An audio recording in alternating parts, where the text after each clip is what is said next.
What up? What up? What up? What's up, man? It's your boy Big Tight, man, coming through here early Thanksgiving morning to holler at y'all, man, about some good old sports, man. Some good old get these wheels turning this morning, man. I hope y'all enjoying. I hope y'all have a good Thanksgiving day, man. Matter of fact, happy Thanksgiving to everybody, man. I hope y'all get with your families, or if you're not getting out with your families, hope you have a good day, eat some good food, sit back, kick back, watch some good football today. Got three good games coming on today. But yeah, man, I know I haven't been on in a while, man, and I apologize for that. I've been handling some things business wise, y'all. But hey, big tight, right back to it, ready to get right back into it. And we gonna jump into it. No chase, like I always tell you. We're gonna jump and say why benching Bryce might have been the best thing for him, man. Might even saved his career, y'all. And first thing I'm gonna get into, man, with Bryce, since he done came back from being benched, y'all got to think about it. And y'all know, first of all, everybody know if you heard me talking on other people channels or whatever, y'all know I'm always critical of Bryce. Uh, Mainly because he was a number one pick and he haven't been producing and looking like a number one pick should look. So, but since he's got benched, he's playing now with more confidence. You see him in the game. He's smiling. It looked like he having fun, man. Because if y'all look at how his face was looking like last year, earlier this year before he got benched, he coming off the field, he looking like he about to cry going off the field because he messing up. And I think that's a big deal. That's a big move. That when he's on the field, he's smiling. He looking like he having a good time. He getting first downs. He's scrambling out of the pocket. He don't look like he's scared, man. And if you listen to him when he was talking in his press conference, man, when you think about it, he could have been shell shocked from last year, man. Because I'm not gonna make the excuse, about his play last year, but he did get sacked a lot, y'all. He did get hit a lot, and maybe that might have made him a little shell shocked, man. Because if you listen to him talk, which I'm gonna play his little press conference that he did in the locker room the other day, I'm gonna play it. And if you listen to him talk about how he got, he's getting more confidence in his offensive line, man, it might have been the thing that he had got hit so much last year that it might have shell shocked him, man. And because a lot of his throws he was throwing, he was rushing his throws. He wasn't being patient in the pocket. Half of the time he would, take off running. He wouldn't have pressure on him, but he would run out of the pocket. And I would look at it. Other people would look at it and be like, why he taking off running? Why he leaving out of the pocket? And it might have had a lot to do with, man, because he was getting hit so much, man. He just might have had that shell shock or just that clock in his head, like he didn't have that much time, man. And I think with him sitting down and him able to see Andy Dalton out there playing and seeing that Andy Dalton got time, I think that might have helped click in his mind, like, hey, I do got time. I can trust my offensive line. Look how they blocking. Andy Dalton got time, and it just seemed like since he sat down, man, I think that really helped him, man. I think when you look at it, it was like he got a check up from the neck up. Cause think about it, high school he balled out, had a good team. College balled out, had a good team. So never really went through. He never went through nothing like that where he got a check. Like I said, he got a check up from the neck up, man. You the number one pick. You always been successful, and for you to get bench like that, man. For me, I would think personally that's like embarrassing. You the number one pick. You always been successful at every level you played in. That's like embarrassing, man. So in a moment like that, it's two ways you could take it. You can either take it on the chin and be like, hey, I'm gonna get back up from this. When I come back, I'm gonna be even better. Or you take it the other way, like, hey, they hating on me, they don't want to see me, I ain't got no help, being negative about it in other words. But yeah, man, what I'm saying, I'll tell y'all one thing. He doing it. One thing that I've complained about a lot with him, with him in the games, man, is like him getting out of the huddle. And I can't admit, uh, like this past game against Kansas City and the game against the Giants, he been doing a better job of getting out of the huddle, getting up to the line of scrimmage where it ain't like 7-8 seconds by the time he get to the line of scrimmage. And he got to hurry up and call the play, man. I think he did a great job of that against Kansas City. He was getting to the line of scrimmage and he had time. If he wanted to change a play or be able to, look at the defense, he had time. So I think, that's another adjustment, and you can say that with him and Dave Canales as far as, speeding up the clock, getting them out of that, calling the play, getting out of the huddle, getting up to the line of scrimmage, man. And like I say, you could just tell that right now he got more trust in the offensive line because he not rushing his throws. He's sitting in the pocket. When he dropping back, he's stepping up in the pocket and he planting his feet and he completing the passing, man. Hey, I got to admit, man, he is playing better. He is playing better, man. And if y'all look at it, if he continue to play like this, these next couple of games that they got, I know some people want him out of here, want to draft another quarterback, man. But I look at it like this. Like I say, I'm critical of Bryce also. But if you look at it, man, if he continue to play like this, 9 times out of 10, they're going to give him a third year because they're going to look at the fact of he has progressed since coming back after being benched. So they most definitely going to look at it like, okay, hey, we're going to give him a third year to see, if he progresses, if he improves even more, and they're able to go through the draft, go through free agency, and most definitely they got to add pieces to the defense because it's a trip how last year it seemed like the offense was a liability, but now it's switched to the defense is the liability because now it's like the offense can move the ball. We can run the ball. Bryce, he's completing his throws. But when we get on the other side of the ball with the defense cannot stop the run.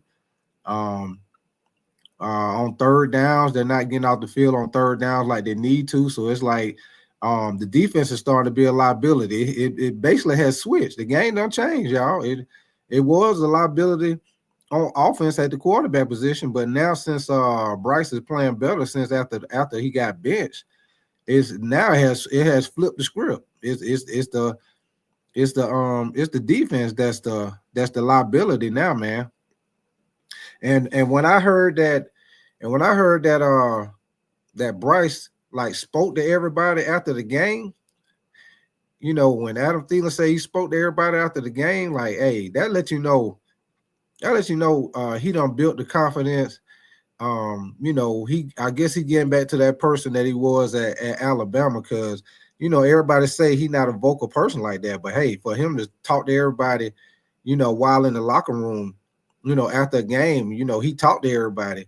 That's not nothing you've been hearing that Bryce has been doing. So that's why I say benching Bryce, like I said, he got to check up from the neck up, man. It might have saved his career because I think if they wouldn't have benched him and he wouldn't have had that time to kind of reflect and look at the game and actually see that the offensive line is giving him time where he can trust his block, trust the offensive line. I don't know if he would be, playing any better than what he is now if he wouldn't have got benched, man. So shout out to Dave Canales for having the guts, the tell David Tepper or whoever he had to talk to, Dan Morgan or whatever, and be like, hey, we need to sit this guy down. Let him sit down. Let him watch Andy Dalton. Let him see, what's going on. Maybe that might, help him by benching him, letting him see. So shout out to Dave Canales for making that move, man, because that was a bold move for him to sit Bryce down like that. Because a lot of people were saying he needed to be benched, but nobody really believed he was gonna get benched. So shout out to Dave Canales for for sitting him down, man. I really think that might have saved his career, man. Whether he the quarterback for the future for the Panthers, or he going to to another team and he back up, whatever it is for his future. I think that saved his career with him being benched, man. It seemed like he a totally different person. Like I say, check up from the neck up, man. And I just want to play one thing and show y'all how people starting to look at him different. And even Patrick Mahomes had some positive things to say about him, man. I'm gonna play this clip. I'm gonna play this clip from Patrick Mahomes so y'all will see what I'm talking about. Hold on one second.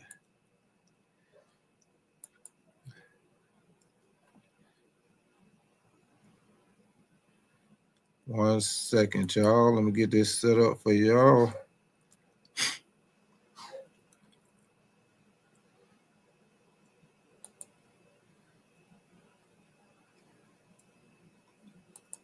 Hold on one second. I just want y'all to see how Patrick Mahomes think about him. Y'all check this out.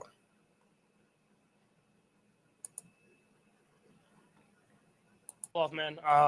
He throws a really good football. You know, it's funny. I think Texas Tech was the first one to offer him when he was in 8th grade, and I was at Texas Tech, so I remember watching his highlight tapes then, and knew he was gonna be a great player. Obviously, he went to Bama and was the first draft pick. But I think it's been cool to see him bounce back these last few weeks and play some great football because I know he has it. Cause I've seen it for a long time, and he gave us a scare today, man, because he played his tail off. I thought he played his tail off, man. He throws a really good football. You know, it's funny. I think Texas Tech was the first one to offer him when he was in 8th grade, and I was at Texas Tech, so I remember watching his highlight tapes then, and knew he was gonna be a great player. Obviously, he went to Bama and was the first draft pick. But I think it's been cool to see him bounce back these last few weeks and play some great football because I know he has it. Cause I've seen it for a long time, and he gave us a scare today, man, because he played his tail off. I thought he played his tail off, man. So y'all see, like I'm saying, even with Patrick Mahomes, man, he even see, what I'm saying, like he was saying, even back in the day, what I'm saying, he knew that Bryce, would be able to do better, man. So not just us as fans, even other players are seeing that he's playing better since he's been benched, man. As a matter of fact, I'm gonna give y'all a little info I found out on Bryce. Since he returned from being benched, Bryce is his completion. He's at 62% completion of his passes, and he's going 55 out of 88 for 521 yards. This is since he came back from being benched, y'all. He's got 4 touchdowns, 3 interceptions, and he has an 80.4 passer rating. So that lets you know he don't step this game up since he been benched, y'all. And while he came back since being benched, he's won 2 out of 3 games. And 2 of those games, he had to play with two rookie wide receivers and a rookie tight end, within that 2-game span. So, and this last game, man, when he played against Kansas City, like I said, he stepped up.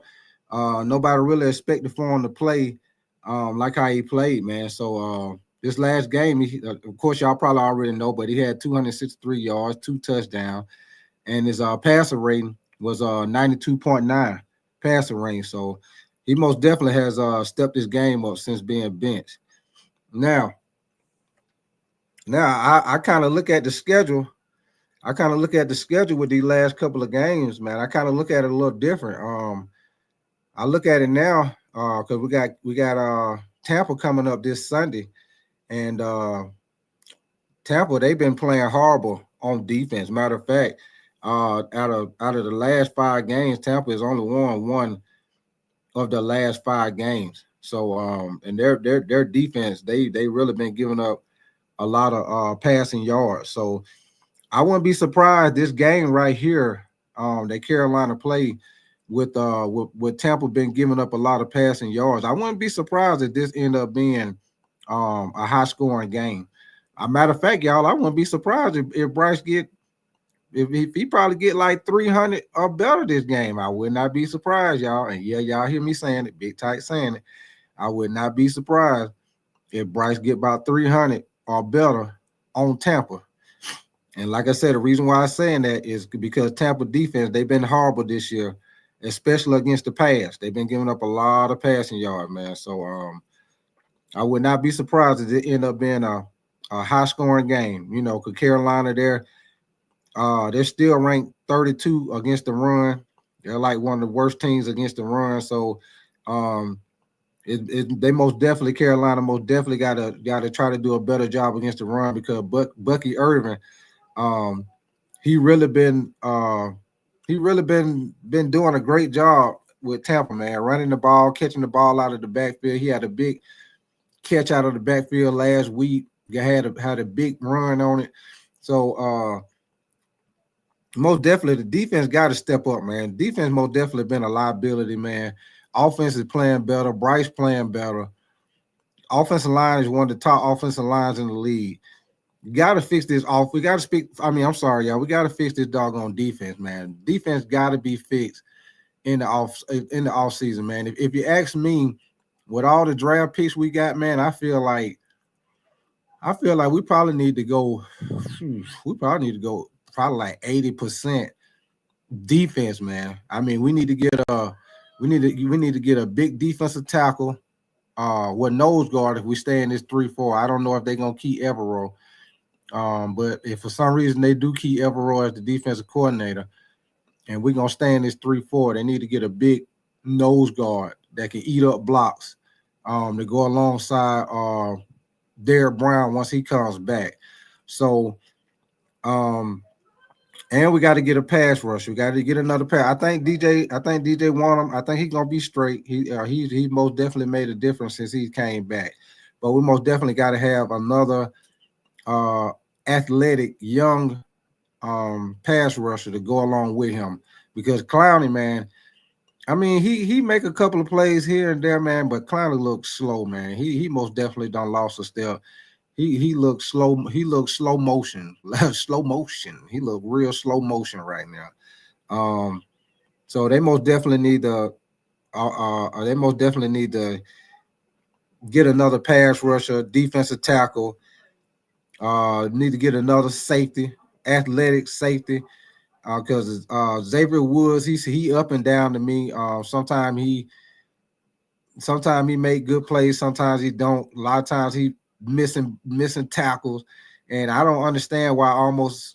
It seems like almost every game it's like a busted coverage. Like last week, the other tight end, I think his name was for Kansas City, Noah. I think it's Noah Gray, I think. But that one touchdown he scored, he was like wide. I think that was like the first touchdown. He was wide open by himself, man. Like, how did he get that open, man? You know, only way you get that open, man, that's like a busted cover. So somebody didn't pick up who they were supposed to pick up, man. So I think that happens too often where it's a coverage well, I call it like a malfunction where somebody didn't pick up who they were supposed to pick up, and next thing you know, somebody running wide open. So I think that's a knock. As far as that's a knock on Evero, man, because this late in the season, it shouldn't be no mix up with who supposed to get who on what coverage, whether it's man, whether it's zone, you're supposed to be passing them off. Whatever it is, it shouldn't be those, it should still be those mistakes this late in the season. So I put that on I put that on the players also, but I put that more on Evero because it's like it shouldn't still be happening. And you see it happen again in the Kansas City game, that first touchdown with Noah, I think his name Noah Gray, the tight end, he was wide open on that touchdown. Like, how the hell he that wide? I mean, he was by himself, wide open. He could have walked in the end zone. So most definitely got to tighten up this defense in the offseason, man. I know it ain't a lot we could do right now at this point in the season, especially with the situation we got with stopping the run, man. Because I believe pretty much from here on out, I believe we don't have the D tackles, the D line to shore up that run like how we need to. So I think we're pretty much gonna have that same problem throughout the season, man. But I will say this, y'all. I will say this because our division, looking real kind of tricky right now, man. Because like I say, Tampa they 5-6, we're 3-8. And if I'm not mistaken, I think the Falcons are 6-5. Now the Falcons play the Chargers Sunday. I most definitely think the Chargers gonna beat the Falcons. The Chargers got, I think, like number 3 defense in the league, and they playing real good on offense, man. So I most definitely think they're gonna beat the Falcons, and they'll probably drop to 6-6. So, and this game coming up with Tampa and the Panthers, man, I really believe if Carolina come out there and play like how they played against the Chiefs, if they're able to play and at least get some, create some pressure on your boy Baker Mayfield, because he's not really a scram. He will run, but he's not known as a scrambling quarterback like that. So if they're able to create some pressure on him, like they were able to get sacks on Patrick Mahomes, because they were able to get Patrick Mahomes, like they sacked him like 5 times. So if they're able to get the Baker Mayfield like that, that most definitely would slow down their passing game, because that's their bread and butter. Bread and butter is the passing game. Because right now, I know people might not be peeping game, but the tight end, K. Otton, he is second in receiving on that team. He likes to throw to K. Otton. Right now, K. Otton is, you might as well say he leading the team in receiving, because the guy who leading the team, he's hurt. He's out for the season, which is Chris Godwin. And that's crazy, y'all. Chris Godwin probably ain't played in maybe 4-5 games, and he's still leading the team in receiving yards, and he ain't even played in that long. That's crazy, man. But right now, K. Otton is leading the team in receiving. He's got more. He's over Mike Evans. Mike Evans is third on that team, and which Mike Evans, he done missed some games with that hamstring injury. But that's somebody else we're gonna have to watch that game when we play Tampa, is the tight end K. Otton. Right now, he's got 50 receptions. He's had 73 targets. So that lets you know Baker Mayfield look at him a lot. 73 targets. He got 50 receptions, 486 yards, 4 touchdowns, and he's averaging 9.7 yards a catch. Like I say, Mike Evans, he's third, which his stats is not that high, because he done missed like about 4 or 5 games, but he's got 31 receptions for 403 yards and 6 touchdowns. So that lets you know right now their bread and butter on the offense is the passing game, which he likes to throw to K. Otton, the tight end. They like to do things with Bucky Irvin out of the backfield. He gonna be a real key. He's gonna be a real key in the game. Bucky Irvin. They most definitely got to do a better. They most definitely got to do a good job of stopping the run, and when they hit him in the pass out of the backfield, they most definitely got to get to him, tackle him, get him to the ground. Whether they gain tackling, you gotta be wrapping up. You can't be throwing your shoulder with this guy, because he will break the tackle and keep moving. Right now, Tampa's offense, as far as points per game, they're ranked number 4 in the league. They're putting up points on offense, man. They ranked number 4 in the league. So this game right here, like I said earlier, our defense has been a liability.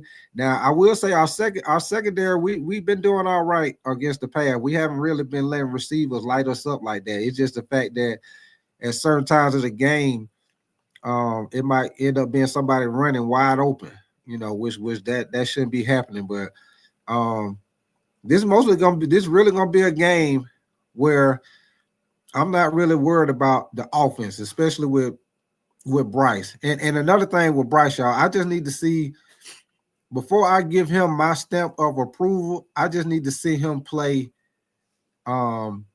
Just play. Let me see you play consistently throughout the rest of the season. Just let me see you continue to progress, like you've been doing since you came from being benched, y'all. That's why I say the benching of Bryce was the best thing happened to him. I believe it saved his career. And like I say again, y'all know, anybody heard me talking, y'all know I'm critical of Bryce.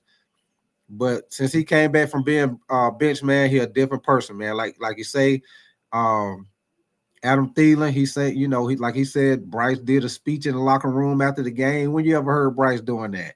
He's smiling in the game. He looked like he having a good time. Like I said before, even last season and early this season, especially last season when he was throwing interceptions and messing up, and people were booing him. Dude was going off the field, man. It looked like he was about to cry, man. You know what I'm saying? It looked like he was about to cry. I was like, you looking at the game like, man, you know what I'm saying? Your quarterback looking like that, everybody else looking, the quarterback, the leader of the team. The quarterback can't be looking like he about to cry. Everybody else like, man, come on, man. You the quarterback. You know what I'm saying? We feeding off of you. So, you know what I'm saying? Quarterback team feed off of you. So it's a whole different attitude now since he been benched. Like I said, check up from the neck up. Maybe they might should have did that last year when Frank Wright was the coach. Maybe they should have benched him.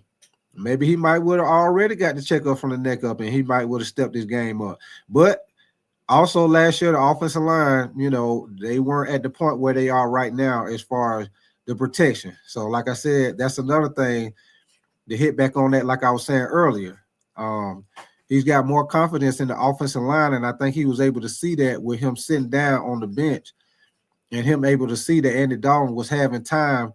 And he can believe in the offensive line. Because like I said, I think he might have got shell shocked, man. And matter of fact, let me play this little clip right here with Bryce talking about how he getting confidence, with how he getting his confidence better with the offensive line. Hold on one second, y'all. I'm gonna play this little clip for y'all with Bryce Young pretty much giving the praise to the O line. Hold on one second.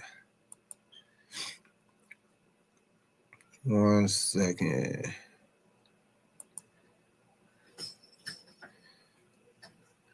All right, y'all. Here we go. The internet said Bama Bryce had made his return on Sunday. Have you heard that terminology used? No, I haven't. I like to think I've grown since then. I'm not someone who really looks into the past. I try to improve, try to grow, and keep building. So again, I'm not really someone who looks behind, but I want to be the best version of myself right now. Bryce, an area where it does seem like you guys have grown as an offense, since you guys are getting out of the huddle a little bit quicker. How much does that help you as a quarterback and seeing the snap? Yeah, we want to be efficient with all that stuff, just getting the line, being able to assess stuff. Whether there's stuff we have to do at the line of scrimmage, we all have to do, getting the points, alerts, whatever it may be. So yeah, it's definitely been a point of emphasis. All the credit goes to the guys just for taking that stuff seriously, start some practice, and then translating. We have to be consistent with it. Bryce, we probably saw you for the most we've seen hanging in the pocket with guys right in your face and not just throwing away, completing it. What's been the reason for your growth in that specific area? I just trust my guys. I try to do everything I can to execute. And guys on the perimeter. We had a couple of zero pressures, and the line's been doing an amazing job. They deserve so much credit just for how they've been working day in and day out, how things have been going on Sunday. They've been balling. And then obviously, when you bring zero, there's more than you can block. So during those times, I just trust the guys around me to make plays. They've stepped up again. We still have stuff to improve on, stuff we want to get better at, but it's just trust in the entire offense. Bryce, how much has Dave talked to you about Tampa Bay's defense, having been around them last year, and how much has he kind of individually broken them down for you? Yeah, a few little things, but obviously it's in the stuff in the game plan. Of course, is really just what I lean on and rely on. He's always doing a good job of just giving his insights. Obviously he's been around a lot of football. He always has really good additions to the room. So this week hasn't been any different. But I trust him in things that he sees. He does everything and does a great job of just preparing us in the room. And we're all going to lean on that. Specific for Tampa Bay. Again, we're just game plan stuff. Bryce, we don't hear you talking to the team and after games very often. What prompted you? What inspired you to speak to the team after this particular game, and what was your message? Just to keep building. We just have to be consistent. We want to make sure that we're looking forward. Building on stuff.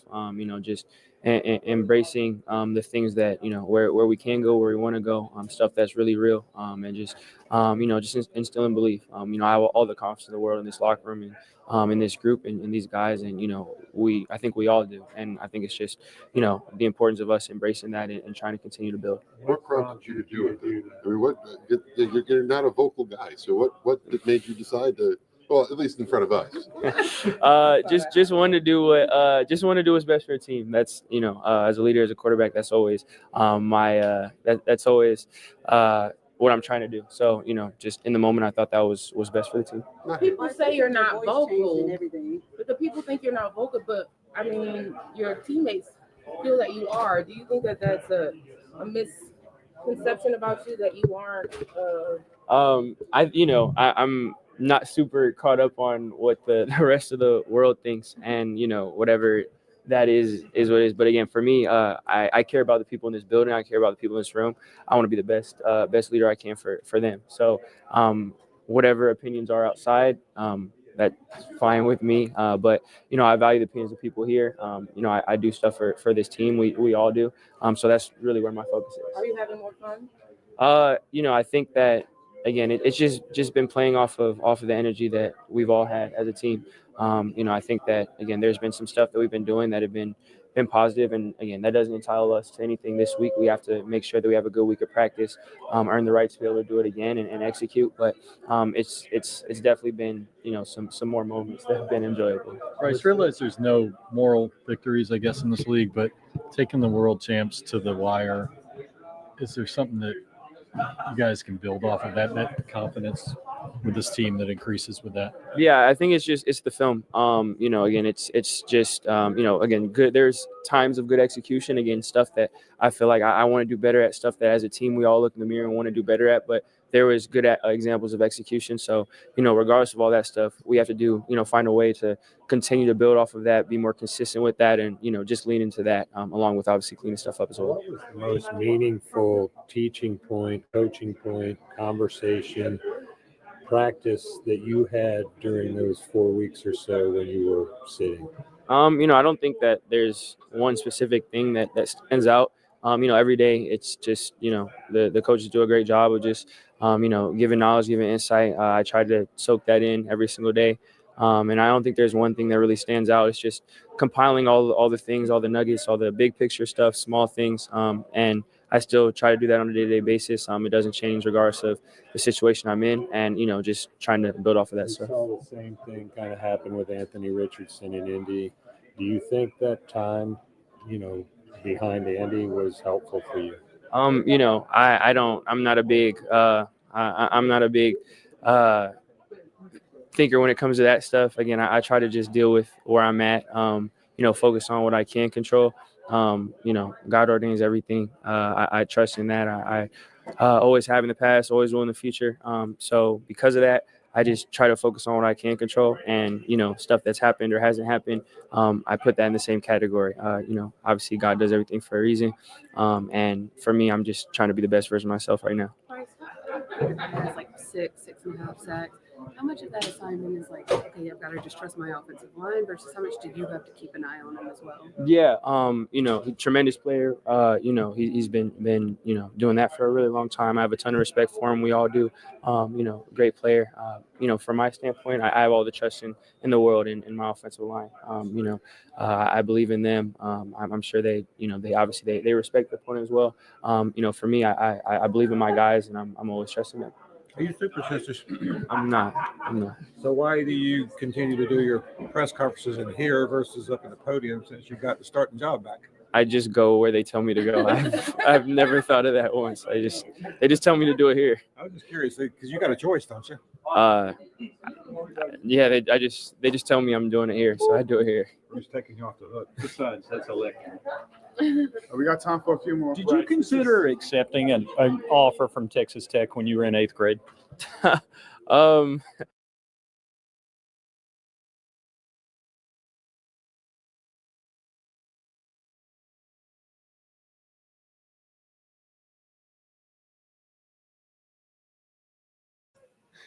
right, y'all. Like I was saying, y'all listen to him talk. And you see, they asked him the question about him talking to the team in the locker room after the game. When you ever heard Bryce doing something like that? Him getting in front of everybody, giving everybody a talk after the game. You never heard Bryce be vocal like that, man. You always hear people say he not that vocal. He is that, that's not Bryce, that's not him. But hey, like I said, since he got benched, I think that saved your boy, man. I think that, you know what I'm saying? I hate to say it, but hey, I think that might have saved your boy. He got that checkup from the neck up, and he was able to sit down and see. And I think it got a lot to do with confidence, man. It looked like he playing with confidence, and it looked like he having fun, man. And that's one of the main things with sports and football, period, man. You want to be out there, you want to have fun.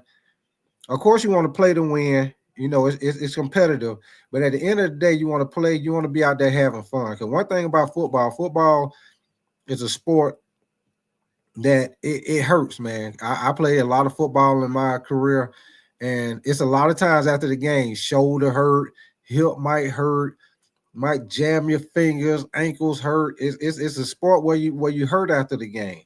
But if you're having fun and you got the love for the game, that's what make you want to keep doing it. If you're not having fun and it seems like you're not having love for the game, it's like, what are you doing? Why am I taking all this pain? What am I doing this for? And you'll start losing the love for the game when you're not having fun. Instead of you looking forward to the game, now you're like, man, I am, man. You know what I'm saying? When you having fun, you looking forward to the game, man. You ready to get out there, like, hey, I'm ready to get out here and do this thing. I'm ready to get out here and take it. You know what I'm saying?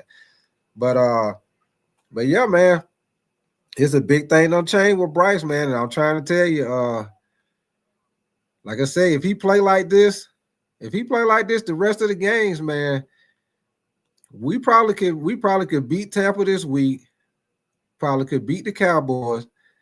And that last game against the Falcons, that if the season kind of go like how it go, don't be surprised if that last game against the Falcons might have something to do with maybe winning the division, man. Because I really do believe that the Falcons finna start losing some games. They most definitely gonna lose against the Chargers on Sunday.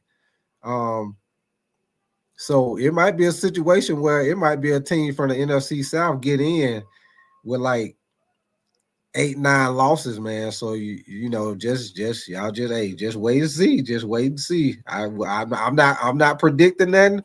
I'm not saying nothing. But what I am saying is this division that Carolina ain't out of it yet. They're not completely out of it yet. Because like I say, Tampa, like I told y'all earlier, they don't lost four. They don't lost 4 of their last 5 games. So, and as far as with Carolina, they're 2-3 in their last 5 games, which y'all know they beat the Saints and they beat the Giants. And the only team that Tampa beat in their last 5 games was the Giants. So that lets you know, like I said, Tampa on defense, they've been giving up a lot of points, man. They've been giving up a lot of points. So like I told y'all, I believe this might end up being a high-scoring game. Y'all don't be surprised if this end up being a high-scoring game, and this might be the game that Bryce get. Like a lot of people been saying about, need to see a game where Bryce throw like 300 or better. This might be that game where he get that 300 or better. With how Tampa Bay defense, with how they been playing on defense, man, giving up a lot of points, a lot of passing yards. Don't be surprised if this might be that game where he had that type of stats. And Tampa also do a lot of blitzing with their coach, man. So Bryce did a good job last week against Kansas City, because Kansas City blitzed him a good few times, and he was able to hit the right man. He was able to, he wasn't shook up in the pocket. He was able to, trust his protection and make the throws and complete the passes that he needed to make. So, matter of fact, so far, I was looking at the game, and right now they got Tampa winning by 5.5. And they're giving Tampa a 68.7% chance to win. and right now they're only giving Carolina a 31% chance to win. As far as the points, total points for the game, they got it at 46.5 right now. And right now, if I was a betting man, I most definitely would bet on the Panthers and take that 5.5. I would bet on the Panthers and take that 5.5 in that game, man, because I most definitely think that I think the Panthers are gonna get this win Sunday, y'all. My game prediction as far as the score, let me see. As far as the score, I'm gonna go with because I think it's gonna be a high scoring game. I'm gonna go with 31. I'm gonna go with 31-28. I'm gonna say it's gonna be a high scoring game, but it's gonna be a close game. I'm gonna say 31-28 Panthers. And y'all heard me. That's my prediction. 31-28 Panthers. Let me see what you're saying, Ken. You say 24-17. Hey, that's a good score. I think it's gonna be somewhere around there. Yeah, I think Carolina gonna get this dub, man. I most definitely think they're gonna get this dub. I appreciate you coming through, Ken. 88. I'm gonna put the link in the chat in a little bit, y'all. And whoever want to come up here and holler at me, man, whether you agree with me or disagree. One thing about me, man, I'm not biased. If you want to come on here, if you disagree, if you say hell no, the Panthers ain't winning, or if you don't think Bryce is getting no better, if you still think you don't, or if you agree with me, you say you do see him getting better, you think he is improving. Hey, if you want to come on here and holler at me and let me know what you think, come on in the door. Hey, it's always like your grandma would say, come on in here and get you a seat. Come on in here. What you standing out there in the cold for? Come on in here and get you a seat. Yes, sir. Especially with Thanksgiving Day, man. Hey, especially today, man. I most definitely hope y'all have a great Thanksgiving Day. Get with your family. Me myself, I ain't really doing that, man. I'm chilling here with the fam. We're gonna chill here with the kids, man. We're gonna put up the Christmas tree. I'm gonna kick back and watch some of these good football games today, man. This first game I see is coming on Paramount. Hey, that's the thing, man. That y'all see they starting to put these games on these apps, man. They putting the game on Paramount. They it's like they forcing you to buy these certain apps, man.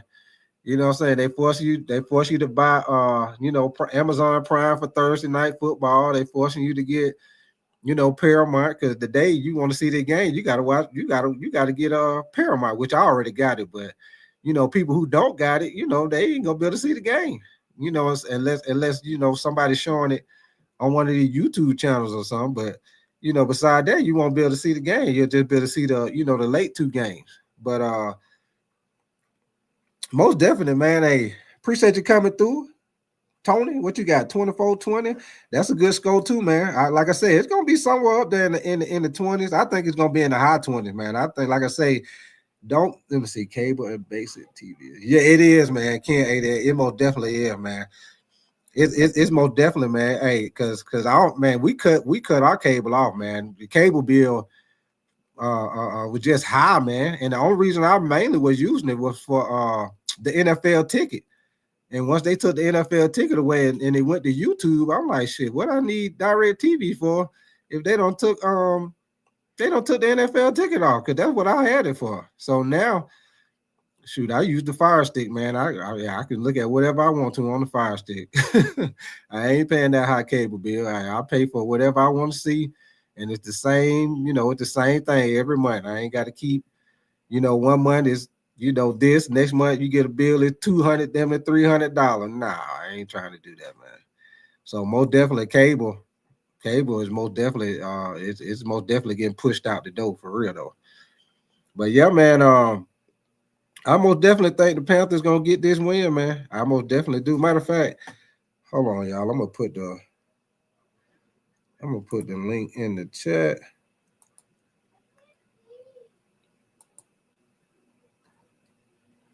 Put the link in the chat, man. Anybody want to come in here, holler at me? Come on through, man. Let me see what you're saying, Ken. 88. Let me see, cable.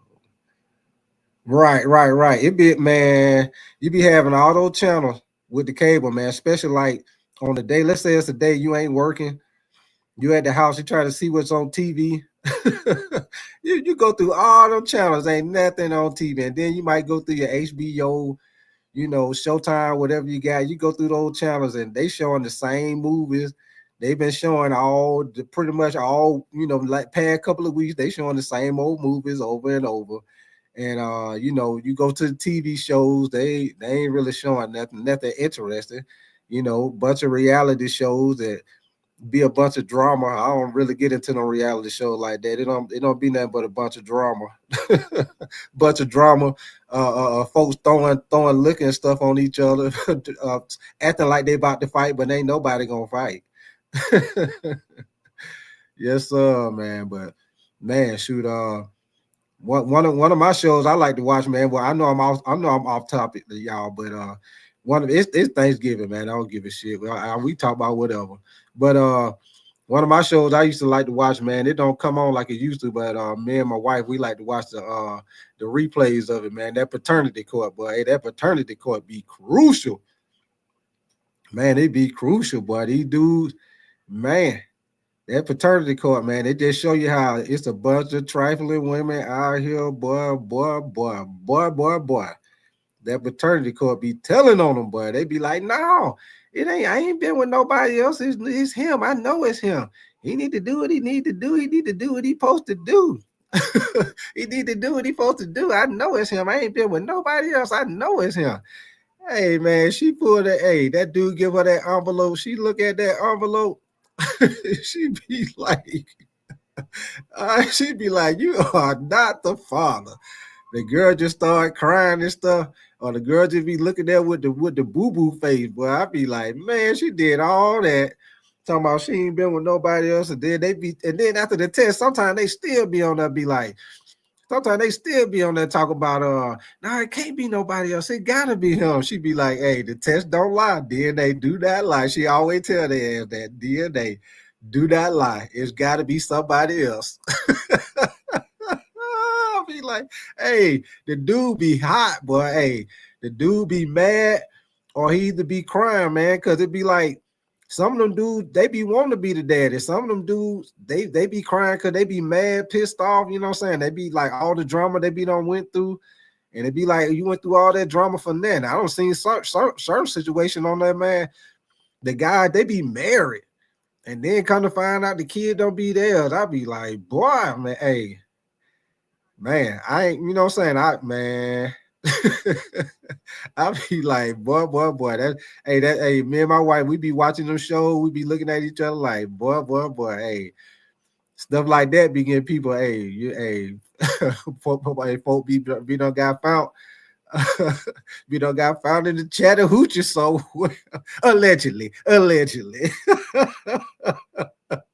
But hey, I'll just tell you, boy, it could be me. No, sir.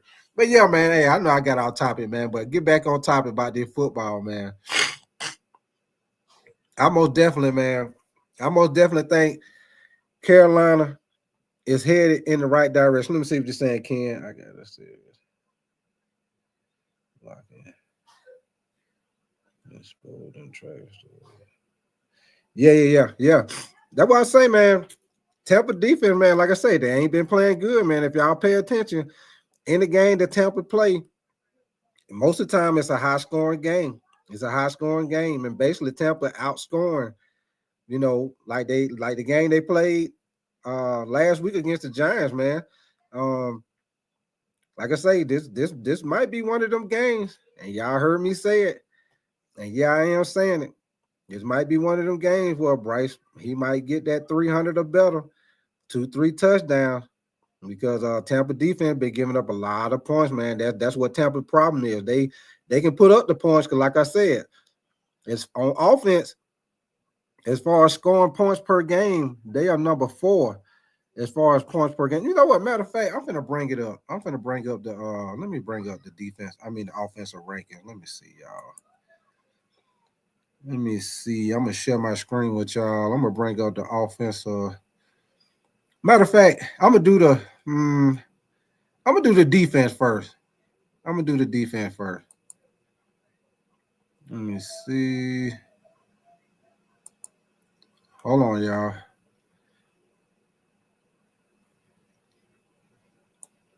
All right. Now, I hope y'all can see my screen. Hold on. Give me 1 second. I'm gonna see if I can make it a little bigger where y'all can see it a little better. Hold on 1 second. Let's see. Give me 1 second.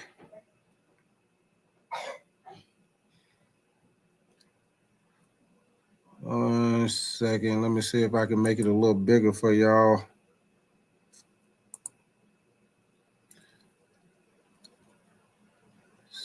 See.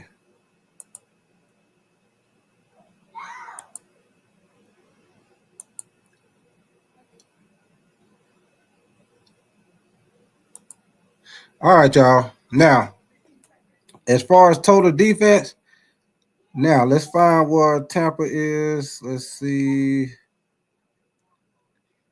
Now, as far as total defense, they got Tampa down here at 29. Matter of fact, Tampa just one spot ahead of us, y'all. They at 29. Carolina is at 30. As far as the yards they're giving up per game. Right now, this is total yards. Now, this total yards, y'all. Now, right now, Tampa Bay, they rank number 29 as far as what they're giving up total yardage. They're giving up a total of 376.2 yards a game, and they have given up 32 touchdowns on the season.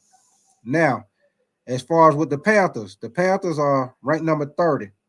Right now, they're giving up 87.3 yards per game, and the Panthers have given up a total of 39 touchdowns. So that's why I tell y'all what I tell y'all when I say this right here gonna be that game. And I'm telling y'all now, if I'm wrong, when I come back on here, I say, hey, I was wrong. If he had one of them games where he throw for 100-some yards, which I doubt it, not against this defense, but I doubt it. But if it is for some reason he do, hey, one thing about me, if I'm wrong, I come back on here and say, hey, I thought, but I was wrong. But I really do believe this game right here will be the game that he'll get 300 or better, and he'll get like 2 or 3 passing touchdowns. I do believe that. Now let's go down here to the passing defense and we're gonna look at both teams. We're gonna look at for Tampa, and we're gonna look at for Carolina as far as passing defense. And this is what they're allowing. This is what they're allowing, the passing yard the defense is allowing, and the passing touchdowns that the defenses are allowing. So let's go down here. Let's see what Tampa is. Tampa right here, passing defense. You see what I'm saying? Passing defense, they're at 29. They're giving up an average of 255.5 yards a game. They're giving up 20 passing touchdowns. So you see right here, they're at 29. They're almost at the bottom. The worst team in the hey, check this out now. As good as the Ravens are, look at the Ravens. They are ranked number 31, and people saying that the Ravens going to the Super Bowl. Not with your passing defense at number 31, giving up passing yard, you ain't going to no damn Super Bowl. I don't care how many points you put up. Hey, when it get playoff time, you got to be able to stop somebody. So anybody that's a Raven fan, I hate to tell you, but when it get playoff time, you ain't gonna be outscoring people. You're gonna have to stop somebody. You play somebody like Buffalo, who can put up points, somebody like, teams like they can put up points, that the Ravens gonna have problems because they having a problem with stopping people. The bottom last team of the league is the Jaguars. They're the worst in the league. And look at this, y'all. The Saints, which is in the NFC South, they at number 30. So they worse than Tampa. They worse than Tampa at giving up passes. They giving up 256.6 yards a game. They worse than Tampa. So that's another reason why I say that's another stat showing y'all Bryce gonna probably get 300. Now, as far as the Panthers, we up here at 24. We're a little better as far as covering the pass. Right now, the Panthers are giving up 226.7 yards a game, and they're giving up 21 passing touchdowns. So the Panthers will look better against the pass. Now, as far as with the run, that's where our problem. Everybody know, if you're a Panthers fan, everybody know our problem is stopping the run. So now we're finna go down here and see what we looking like if we don't got any better, if they moved us up any more against the run, or if we still at the bottom. Now, Tampa against the run. Now, Tampa, they're a little bit better against the run. Right now, Tampa is ranked number 16 against the run. They're giving up 120.7 yards per game, and they're giving up 10 rushing touchdowns. But with our offensive line, we were still able to run the ball decently against Kansas City. And Kansas City was ranked number 3 in the league at stopping the run. And our offensive line was still able to get Chuba some pretty good runs against Kansas City. So I don't think it'll be that much of a problem to be able to run the ball on Tampa. Now, like I said, where our flaw is on defense, where we're a liability on defense is, look right here. Our defense, we're ranked number 32 against the run. We last in the league. The Panthers and the Cowboys, which we got the Cowboys coming up in a couple of games. So y'all know when we play the Cowboys, if y'all do fantasy, you know that's a game Chuba gonna probably get 100 plus against the Cowboys. Because right now the Cowboys, they can't run the ball and they can't stop the run. They're a little bit better against the pass, but as far as running the ball, stopping the run, they can't do neither one. So that's why I say I do believe we could beat the Cowboys when we play the Cowboys. I think that's one of the games that we can win.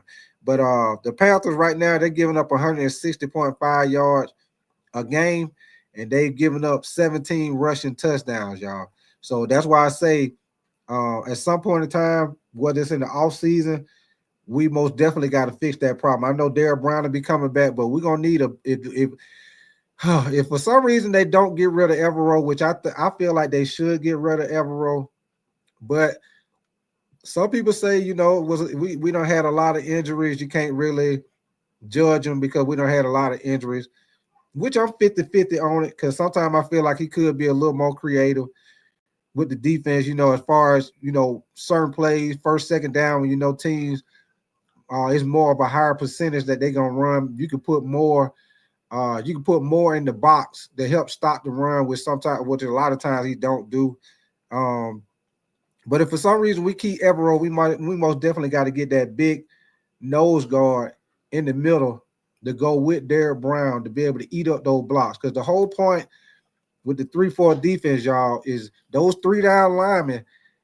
You don't really need those 3 down linemen to create pressure, get sacks. You need those 3 down linemen. They basically almost like offensive linemen for the defense. Basically what you want those guys to do is you want those guys to be able to eat up blocks where those linebackers can make plays, where those linebackers can run and make plays. You want those linemen to eat up blocks, keep those guards and stuff from getting to the second level and blocking your linebackers where they can't get the blocks.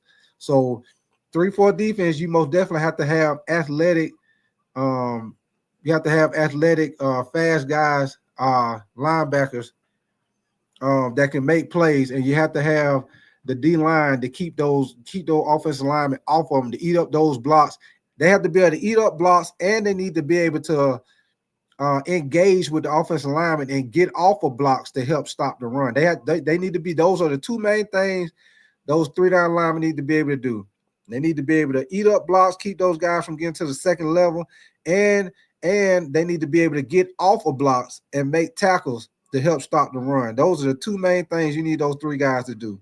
So we most definitely in the offseason got to get that big nose guard to help out Derrick Brown to be able to help secure that run, man. Because right now our defense most definitely has turned into the liability. Like I said earlier, it was the offense, the quarterback position, but since Bryce been benched, it done flip, man. It done flip to the defense. Now it's a liability, man. It's like when I watch the game now, since Bryce been benched, it's like I believe we'll be able to move the ball, but it's like on defense, I'm like, man, you know what I'm saying? Like, let's see what the defense gonna do, because you know every week everybody they gashing us on the run, man. Every week they gashing us on the run.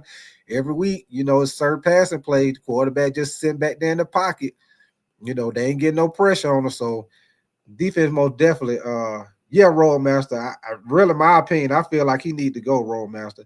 I appreciate you coming through too, Rollmaster. I really feel like he need to go for real though, because I feel like I said, some people feel 50-50 on it, but me, my opinion, man, I feel like he need to go because I feel like he don't be creative enough, man. Like I said before in one of my other shows, he could do what the guy do for Minnesota defense. That guy from Minnesota, he don't really have a significant just pass rusher like that.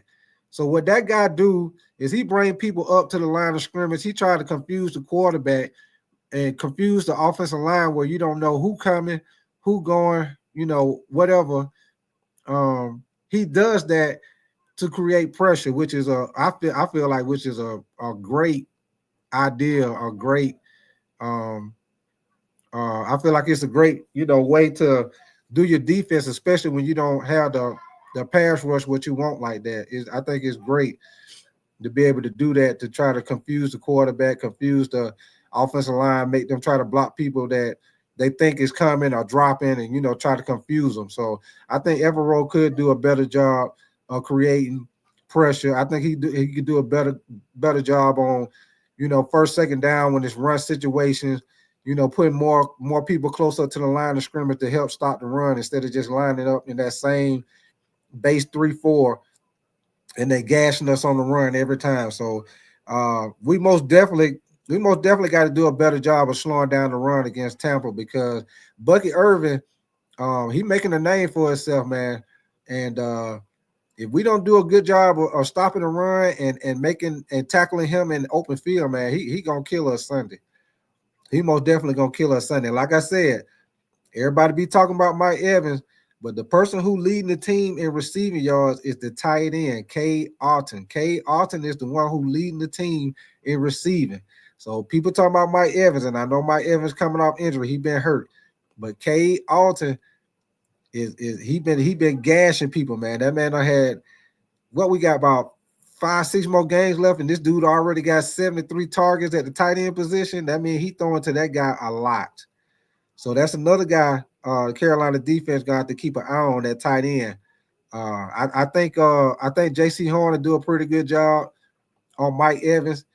But we most definitely got to keep an eye on Cade Alton, and we got to do a good job of tackling and getting Bucky Irvin to the ground and not missing tackles and not letting him have a big game on us, man. But like I say, either way it go, I feel like it's going to be a high-scoring game, man. Okay, now let's go down here to the scoring defense, y'all. Now, this right here, the scoring defense is what they giving up, the points that they're giving up that they're allowing per game. So let's see where Tampa at.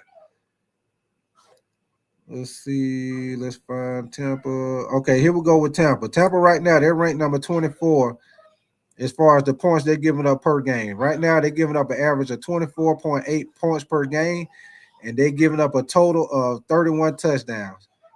Now, as far as the Panthers, we down here at 32. Damn. Yeah, the Panthers down here at 32 as far as the points we're giving up per game. That's why I say, man, the defense don't turn into a liability, man. Golly, man. Right now, we're giving up an average of 30.9 points a game. We giving up 39 touchdowns. Hold on, let me see. We might be done gave up the most touchdowns in the league. Hold on, let me see where everybody else at. Yeah, we done gave up the most touchdowns in the league. We done gave up more touchdowns than the Jaguars and the Cowboys. Yeah, the Cowboys, they right above us. So that might be another game right there. Bryce might have a good game against the Cowboys. They done gave up 37 touchdowns. They giving up an average of 29 points. They just one step above us. So now let's go down here with the red zone defense. Now, red zone defense, let's see where Tampa is. Tampa right now, they're ranked number 16 as far as their red zone defense. They're doing a decent job. They're doing a decent job of not keeping people out of the end zone in the red zone. They doing 56.1% as far as their red zone defense. And Carolina, let me see what Carolina is. Let's see. Okay, Carolina, we a little better at this on defense. We're a little better in the red zone. We're doing a little better job of holding people to field goals, which we're 63.8% in the red zone, which we're ranked number 23. The Bears are at 16. Now, that's far as with the defensive rankings, y'all. Now, let me see. I'm gonna show y'all. While we on this, might as well we can go to the offensive rankings because like I say, let me see what you're saying, Roll Master. Let's see, we brought in the nickel last week, so we might be 335. Hey, you never know, Roadmaster. Never know. 335. Never know. Hold on 1 second, y'all. On 1 second. Now I'm gonna show y'all. I'm gonna share my screen with y'all while we doing this. I'm gonna show y'all the offensive rankings. I'll show y'all the offensive rankings because, like I say, Tampa, they one of the they one of the top offenses as far as the points they score per game. They pretty much putting up the points. Let me see.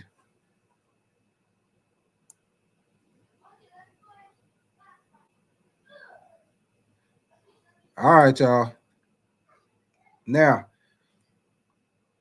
this right here is the total offense, which y'all see right here. This is the total offense, which is these are the this is the total yards that the offenses are averaging per game. This run and pass together, and the total touchdown. So y'all see right here, Tampa, they rank number 7 as far as total yards. That's why I say they on offense they putting up they Baker Mayfield, he throwing that thing, man. He throwing it. At 369.5 yards per game. They got a total of 37 touchdowns on the season. Now, as far as with Carolina, which y'all know we probably at the bottom because we haven't been scoring a lot of points on offense. So let's see where we at. Damn. We at 31. Damn. As far as far as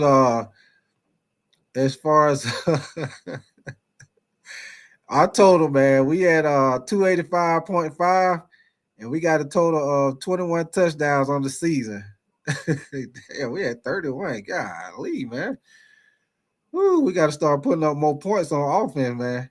All right, now, as far as passing offense, now, these are the passing yards, total passing yards. Now, this is the average per game. Right here, Tampa, they still at number 7 as far as the passing yard. Like I say, Tampa, they doing a lot of throwing, man. They doing a lot of throwing. Tampa at number 7, they averaging 241.5 yards a game, and they got 24 passing touchdowns.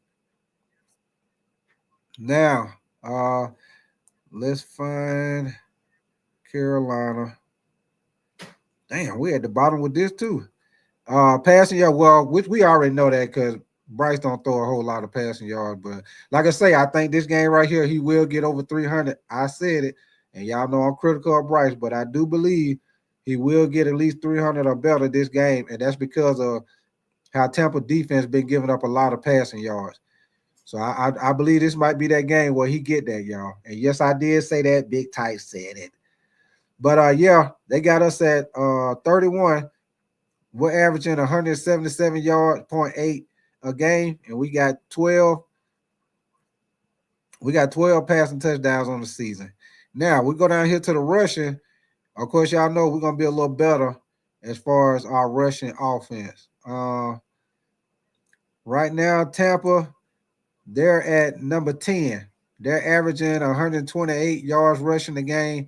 They got 12 touchdowns. So, like I say, Bucky Irvin, like I say, he been doing pretty good this season, man. We most definitely got to do a good job of containing Bucky Irvin on Sunday.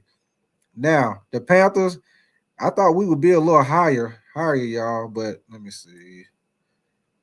I thought we would be a little higher at running the ball, but right now they got us at 24.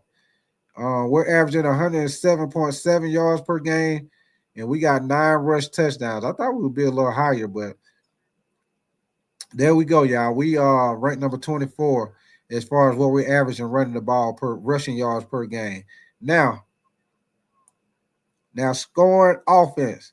Now this is the total. This is where I was telling y'all about the total points. What the offense is averaging as far as total points per game. Now this where I was telling y'all where Tampa, they up there. They right here. Y'all see right here. They rank number 4. They're averaging 28.1 points per game. They got a total of 37 touchdowns. Now y'all already know, of course, with us, we're gonna be somewhere down here at the bottom because we don't score a lot of points. Let's see where we at. Okay, right now they got us at 29. We ranked number 29. We're averaging 17.6 points per game, and we got a total of 21 touchdowns. So that's why I say Tampa, they even though they've been losing games, they putting up points. They more offense. You know what I'm saying? Defense ain't all that, but they putting up points on offense. So that's why I say this game right here, our defense most definitely got to step it up, man. Hopefully they can step it up and not let Baker Mayfield just throw all over us and Bucky Irvin run all over us. So hopefully our defense can do a better job. Let's get down here to red zone offense. Now, red zone offense, damn, right here, y'all see the Buccaneers, they number 2 in the red zone. So that lets you know when they get in the red zone, they pretty much money. Hey, it's money in the bank. Short of what you think. Money in the bank. Short of what you think. When they get in the red zone, they pretty much putting it in at 69.8%. They number 2 in the league, right behind the Ravens and above the Lions as far as in the red zone. They get in the red zone, they pretty much scoring. They pretty much know they scoring. Now, Carolina, we dropped down a little bit because last week I think we was at like I think last week we was like number 5. I think we was like number 4 or 5. I think we were number 5 last week as far as red zone. Our percentage of scoring the red zone. We dropped down a little bit this week. We dropped down to number 10. Yeah, the Panthers, we ranked number 10 as far as red zone offense. We scoring at 58.1%, which is still good. Top 10 in the league as far as scoring in the red zone. That's still good. You know, I can't knock on that because we at the bottom at a lot of stuff for us. You know, for us to be somewhere in the top 10 at something, shit, that's good for me. But yeah, so that's why I say, man, this game coming up, it's probably gonna be an offensive game. Now, third down offense. Now, this is your percentage as far as you moving the chains on third down on offense. Now, this is another thing that the Buccaneers is high on. Most they're second in the league as far as moving the chains on third down. As far as getting the first down on third down, Tampa Bay is second in the league. They pretty much getting the first down at 50.4% of the time. So that's gonna be big for Carolina as far as getting off the field on third down, because Tampa is number 2 in the league as far as moving them chains on third down, y'all. So Carolina most definitely got to do a good job of getting off the field on third down, because like I say, Tampa they pretty much up high. They pretty much up high on everything on offense. As y'all see what I'm showing y'all on offense, they pretty much high on everything. Defense is where they lower at. So that's why I say this probably gonna be a high scoring game, y'all. Now, as far as with Carolina, let's see where we at.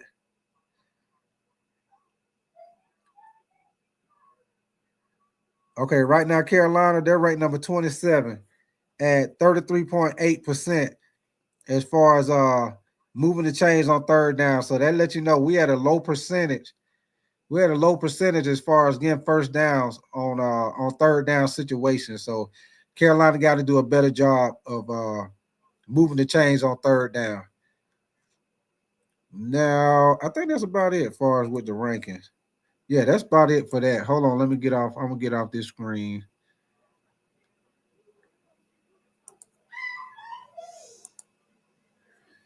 Yeah, so y'all see that right there as far as with the rankings, y'all. So y'all see, I kind of like to show y'all what I be saying as far as not just saying it, but actually also being able to show y'all, what I'm saying as far as when I say Tampa is a high scoring offense and how their defense is not, playing that good this year, where y'all can see what I'm saying when I say that this could be a game where Bryce get that 300 plus yards per game and get maybe 2-3 touchdowns. I know a lot of y'all might not believe it, but this might be about the worst. This might be about the worst secondary.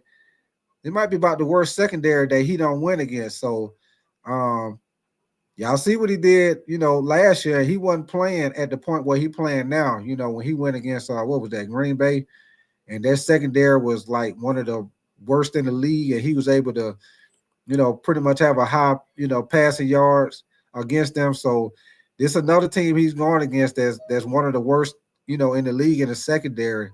So he should be able to, put up some passing yards. This might be a game where, Adam Thielen, he have a, good game. Your boy Leggett might get in the end zone. It's probably going to be one of those games where it's a high scoring game. It might come down to, who get that stop at the end of the game or who get that turnover at the end of the game to tell, who be able to pull this win out, who be able to win this game, y'all.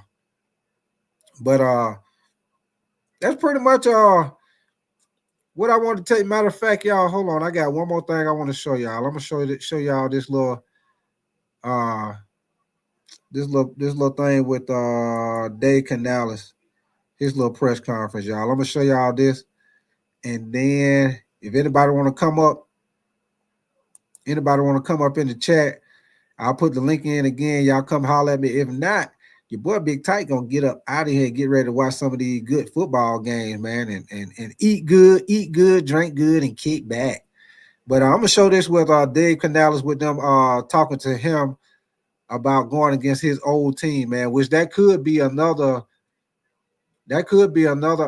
advantage that Carolina have, with Dave Canales coming from that team, him knowing the defense,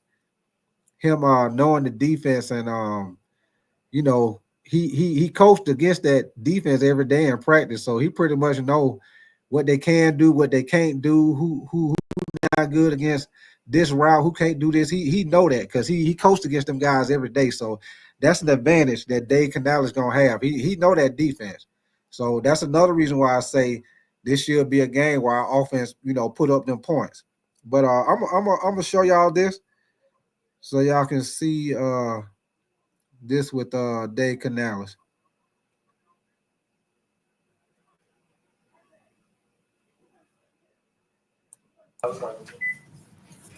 All right, shorts weather. It was great out there. Had a good time getting back on the grass, focusing in, getting ready to take on the Bucks this week. So a lot of good attention to detail today in the walkthroughs. Practice, we started off with good energy, got after it, and then kind of brought the tempo down, and the guys kept the intentionality. And that's the challenge. That's the challenge late in the season as we get into these modes where, we have these combo practices for the guys to be able to, stay connected, gathering the information and seeing how we're trying to test our principles, test different things against the Bucks style of play.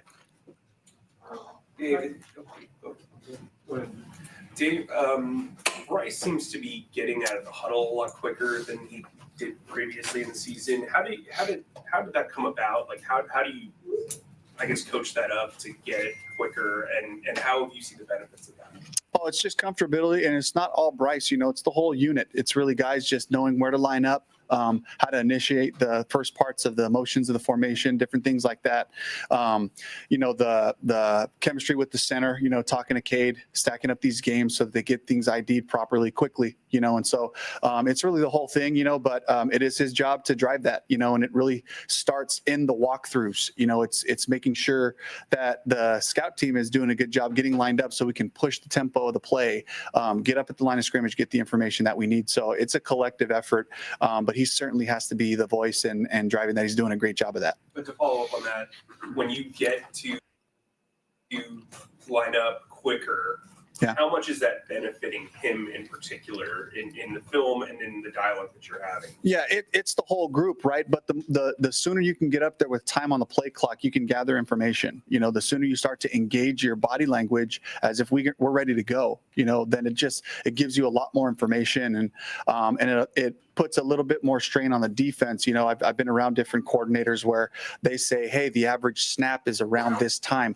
Hold your disguise until So if we can get up there and play ball, then that allows us for the defense to have to show their hand earlier, knowing that we can, push the tempo and do things like that. I know you named Bryce the starter after Sunday. Mhm.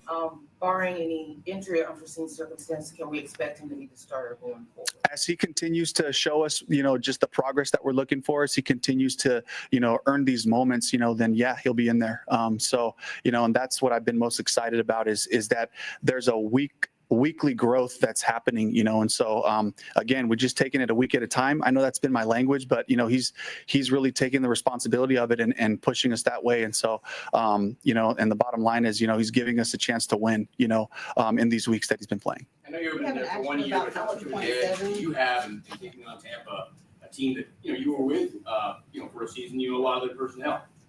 There's some familiarity, but knowing Coach Bowles, like he's got a really sophisticated system, and he attacks each team kind of with the specific game plan. So there's some principles that carry over, but I know he's going to have some things up his sleeve. And I fully expect that. So the premium is for us to execute and to know what we're doing, to play fast, to make sure that we put the pressure back on them. And on the flip side of it, Liam Cohen's doing a great job with Baker and the whole group, and just mixing up the different things that they do under center, in the gun, a lot of variety, a really cool offense to watch, as we've watched a lot of crossover tape. So there's a bunch of good stuff coming out of Tampa. We know we have our work cut out for us this week. To follow up real quick, what are they doing differently? Anything than what you did, you could say? I don't really want to get into specifics of the scheme. Coach, I haven't asked you for a while, but you mentioned 2.7 as the goal target speed, getting the ball out. How close are you to that? Have you been monitoring that as closely as the season has progressed? Yeah, and I think when I say that, that's kind of a generic term for certain types of drop back passes. But as you know, our play passes take longer. So certain concepts that require that. I think it's probably the decisiveness that I'm looking for within that time frame. So sometimes it's the ball's out at that time. Sometimes it's you got to go. Around that time, and given the protection of the offensive line, and doing a really good job. And I've just seen Bryce being really decisive back there, whether it's getting the ball thrown away, whether it's completing it, whether it's taking off and running or extending the play. But it's just kind of training the whole group around that. Dave, how would you assess kind of the rookie group as a whole at this point in the season? I would say just a group that's really into it, engaged, focused, taking coaching. This is a group of guys that they understand, like, the rookie coach comes in with this rookie class, it means something. This is important for all of us as we build this team and we become us. It's capturing that play style. And so, I put myself right in that group with those guys, and we all take pride in building something and connecting with everybody. And those guys have made the most of their opportunities, which is what I'm really proud of. All those guys had extended kind of reps in training camp because of some injuries. How much did that benefit some of those guys in particular? That's huge, Darren. You talk about guys like JT Sanders, who had to take a ton of reps because of Ian and Tommy really dealing with, injuries.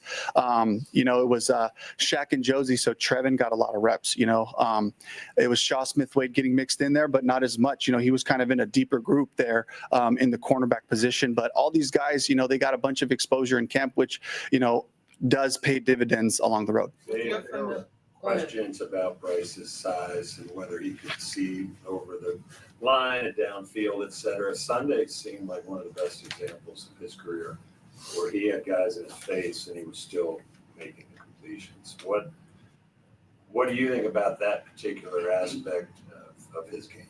Yeah, I think it's a tribute to the whole group. It's trusting the guys running the routes. It's Thielen, it's Demo, it's Xavier, it's Jatavian, Tommy, DT when he gets in there, who's had familiarity with our system. So I think that the trust factor allows you to play anticipatory quarterback, and he showed that. There were a couple of times where they had a better pressure than we had protection, and Bryce got a quick solution with guys being exactly in the spots they needed to be in. So it's a real tribute to the whole group. What do you learn about yourself in this process with Bryce? I think this is just, for me, the challenge has just been to go right back to the basics, and the things that I've been doing for years working with quarterbacks is going to the footwork, going to the progression, talking about the weeks and making sure that the quarterbacks feel involved with the solutions to the problems. I think, Bucks, Tom Moore, one of the things is one of the things quarterback always wants is you got to have answers. Have answers for the different things that a defense can do. And so I think that process has been great, just all the conversations that we've had over the season. So just, I guess, if you're asking me, learning that is just continue to stay with the things that have worked over time, and apply those things to Bryce, to Andy, and these guys. With your familiarity with the Bucks, obviously, are you a little more involved in the defensive meetings this week?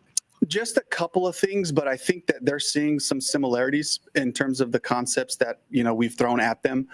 There's wrinkles that they have that are specific to the Bucks, but so just a little bit early on in the week. But again, the focus is on us. The focus is on taking last week's game and improving the things that we didn't execute well, taking the things that worked for us and seeing if there's different ways we can, apply those things. And so that's really been the challenge for me. It's a great question. It's just like, as I know a bunch of those guys that I got to work with, the discipline for me is to just be focused on here. What are we doing, and how are we progressing? And then what are the new challenges that this particular opponent face or poses for us. So that's been the challenge for me. But again, it's a good reminder. It's like, okay, it can't be about them. It's about us. That's what we talk about. So Dave, we saw JT at practice watching. Yeah.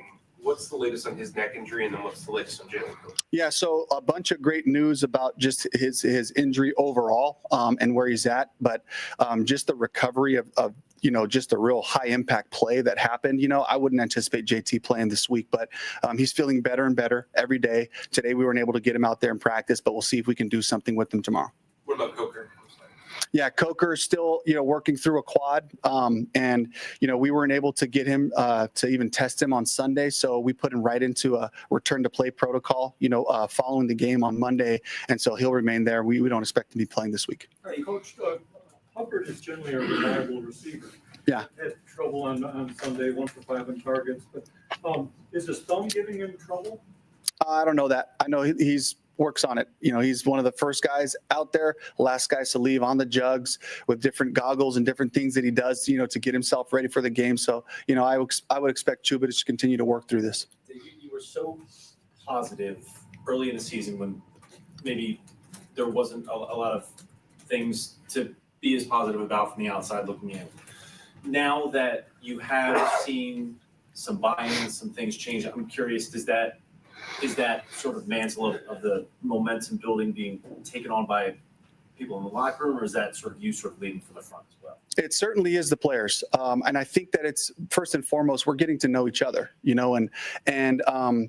I can talk to them about the scheme and the philosophy and the style of football that we want to play all I want, through camp, through the off season and all that, but until you start facing real challenges in games, until those stakes become that way, then all of a sudden it starts to make sense, and I preach about the ball, and we've grown so much in terms of our ball security and just like the way we finish plays when we have the ball, defensively striking at the ball, trying to make those attempts. And really, so for me, it's about the guys taking that ownership. And just what I've noticed is the guys just lingering, they're just around a little bit longer. They're here a little bit earlier, and they like working with each other, and to see that is huge for me, because then it's like, okay, we have this foundation. We know what we're trying to get done from a football standpoint, but it's the relational part, guys playing for each other, that's really happening. And that's the part that I'm so excited about. Dave, you've had a chance. We'll do a couple more questions. You've had a chance these last 3 weeks and your staff to coach in very close one possession games that are more typical of every Sunday in the league. How valuable will those reps be to you as a head coach? And you seem calm. I'm not sure what's going on inside, but where does that demeanor kind of come from for you? I have great help. I got George Lee upstairs, and we have these conversations all through the game, different situations. Should we take the penalty here or not?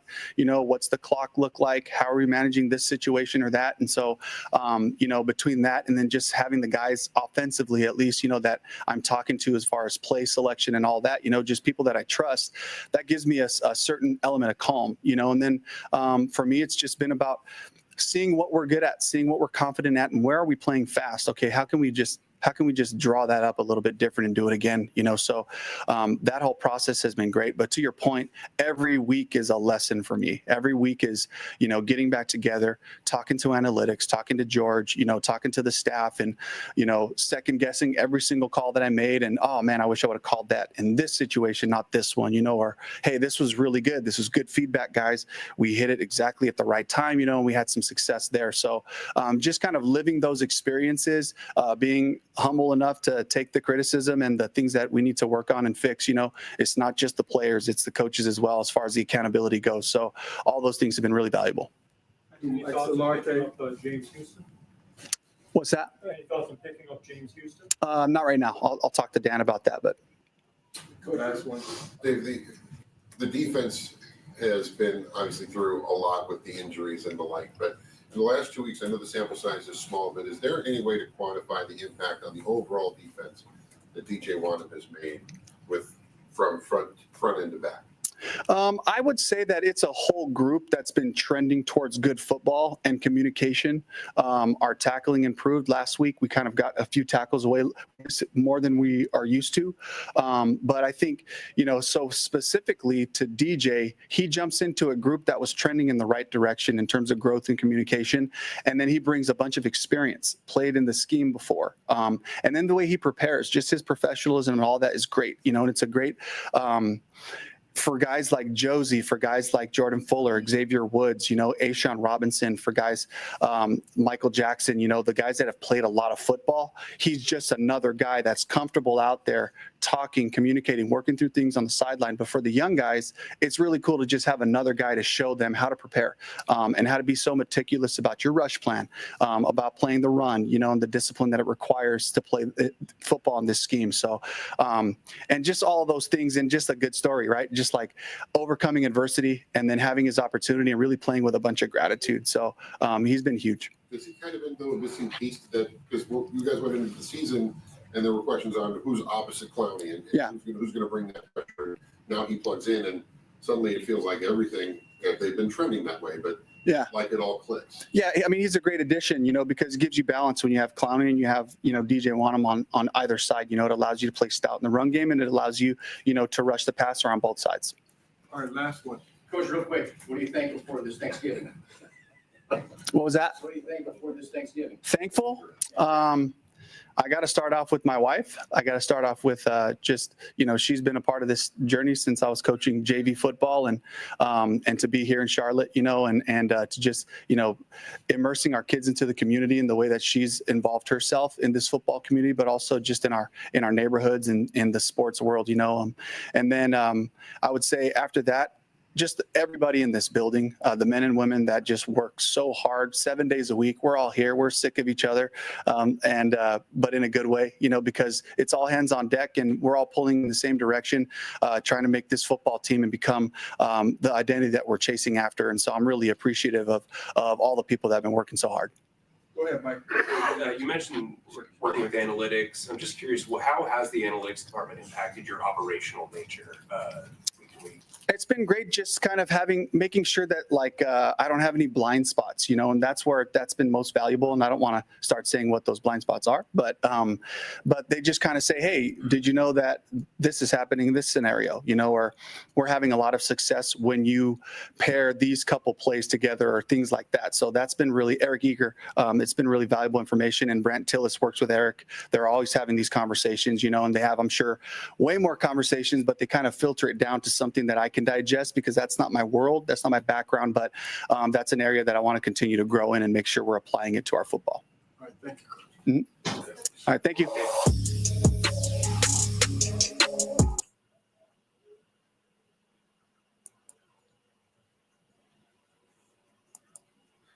All right, y'all. So y'all see what Dave Canales was saying about his old team, about scheming against their defense and everything what he's feeling about the game and how DJ Wanham had made an impact on the defense since he came back. One thing that I want to let y'all know about Tampa, what I just found out about with them, man. The last seven out of 8 games, they've been averaging like 24 plus. They've been putting up at least 24 plus points in 7 of the last 8 games. And last week, Baker Mayfield, he had 294 yards. He had a passer rating of 107.5, and he was averaging 9.8 yards. Average throw. So, like I say once before, Baker Mayfield, he throwing that ball, man. He is most definitely throwing that ball. So this is going to be a big test for our defense as far as against the pass and against the run, man. We most definitely got to step it up big time, man. And your boy Bucky Irvin, he's had 70 plus rush yards in the past 2 games. So like I said, Bucky Irvin, he running that thing. To me, you ask me, 2 of the key things gonna be the line of scrimmage, man, because most definitely got to stop that run, man. We can't let Bucky Irvin run all wild against us. We can't let him just run all over us, run wild on us, man. We most definitely got to tackle that guy, wrap him up, get him to the ground. We most definitely got to get some pressure on Baker Mayfield, man, because like I've been telling y'all all through the show, and like I'm telling y'all, Baker Mayfield, he is throwing the ball this year. He is throwing it. So most definitely got to get some pressure on that guy. Can't let him just sit back there and throw the ball, because if he do, Baker Mayfield gonna have a big game against us, and we don't want that. We don't want Baker Mayfield having a big game and Bucky Irvin running all over us. We don't need no double trouble, because that's double trouble. You get Baker Mayfield throwing like that and Bucky Irvin running on us like that, that is double trouble. We don't want that. So defense most definitely got to step up this game, man. I feel like that's going to be the key. I feel like, you know what I'm saying? Like I say, I feel like Carolina can win this game. But I feel like the number one key to this game is the defense. The defense has to step up. And I'm not saying they got to step up and stop them every drive and, shut them out. I'm just saying we gotta stop them some drives. Especially toward the end. I think it's going to come down to the end of the game, turnover, who can get that stop, because I think it's going to be a high-scoring game, man. Like, I know I don't say it several times, but I believe it's going to be a high-scoring game. And another thing, and I ain't really worried about it, but the big D tackle they got, Vita Vea, he's got 6 sacks on the year, coming from the middle of the line. But our O-line been doing a pretty good job of going against these defensive tackles. They did a pretty good job on Chris Jones last week. They did a pretty good job on DeMarcus Lawrence. Our offensive line been doing pretty good against these D tackles and defensive ends. Let me see what you say, Roadmaster. Yeah. Yes, you're right. You're right, Roadmaster. That's why I say that go on Everall, man. They shouldn't even be lining up like that. It's easy to just push them or turn them, and the running back goes straight through the hole, man. It's wide open. You're right about that, Roadmaster. What up with your Trucker 49? Appreciate you coming through, Trucker. Yeah, man. Hope you're doing good out there for this Thanksgiving, man. I just wanted to come in here and do a little show, catch y'all early before y'all get to eating good and drinking good, getting out there with your family. Or if you like me, you just chilling at the house, because I ain't doing too much today, y'all. I'm gonna chill out with me and my kids and my wife. We're gonna put up the Christmas tree later, and I'm gonna kick back, eat good, drink good, and watch some of these good football games come on today. And let me see. Trucker. Hold on, Trucker. Email. Hold on. Let me see. Hold on. I'm finna put it in the chat right now, Trucker. Hold on.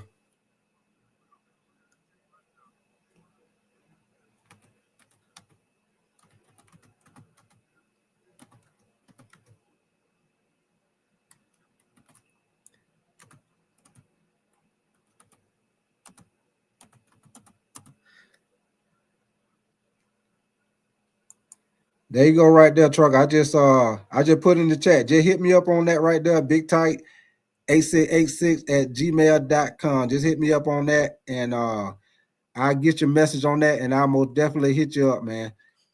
And anybody on here, if you're a truck driver or anything, man, I got a second channel that I started up. I've only did like 2 videos on there so far, but I got a second channel I'm starting up. If y'all want to go over there and subscribe to it, man, it's gonna be called Trucker 86. And basically what I'm gonna be doing on that channel is basically teaching and educating anybody that's a new truck driver, or if you're new to getting your authority, different little different little hints to the game that'll help you out, in your journey with your new authority. Or if you're a new truck driver, help you on a couple of pointers, a couple of things to the game. Basically what I'm gonna be doing, man. So if you're a truck driver or you're interested in getting to the trucking game, I most definitely got my second channel over there. It's called Trucker 86. So just type that in. You should see me on there. It'll have my same picture on there with me and my little boy on the picture, man. So if y'all interested in that, or you're a truck driver, whatever, man, y'all most definitely hit me up over there. Subscribe to the channel. I got like two videos up over there now, but I'll be putting up some more because I just started. But yes, sir.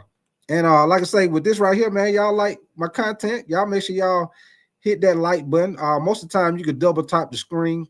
Matter of fact, I'm gonna put let me see. Matter of fact, y'all can y'all make sure y'all hit that like button. Make sure y'all subscribe, man. Y'all subscribe to my channel. If y'all like my content, man. But yeah, man, that's pretty much all. Let me see what you're saying, trucker. I really don't. Oh, okay, I got you, trucker. I got you, trucker. Yeah, man. Boy, when I talk to you, trucker, hey, boy, I had some stuff happen this week, boy. Hey, with the trucking industry, boy, you had your good days and your bad days, boy. Hey, but yeah, man, that's pretty much what I wanted to talk to y'all about, man, with this game, man, and Bryce, man. Like I say, I feel like with him getting benched, man, it might have saved his career, y'all, because I feel like and y'all know, y'all already know I'm critical of Bryce, and don't get me wrong. I need to see him do it pretty much the rest of the season before I give him my stamp of approval, because I still feel like he's still like basically like game manager right now. But I feel like if he able to play the way he playing, and maybe he getting like better each week, then I hate to say it, y'all, and I want a quarterback, and I know a lot of other people want to draft a quarterback, but I hate to say it, man, but if he continue to play like this and he start playing better like each game, they most definitely gonna give him another shot next year. And instead of drafting a quarterback, they'll probably either keep Andy Dalton, or they'll probably bring in another veteran quarterback just in case if for some reason he might get hurt. They got a veteran quarterback to bring him in, or if for some reason he come in next year and he ain't improving, man, he start fucking up again, you got your veteran quarterback to step in and keep it rolling. But I do believe if he continue to play like this and he get better, I don't think they're gonna draft a quarterback, y'all. I feel like they'll probably draft 70 to 80% probably defensive draft.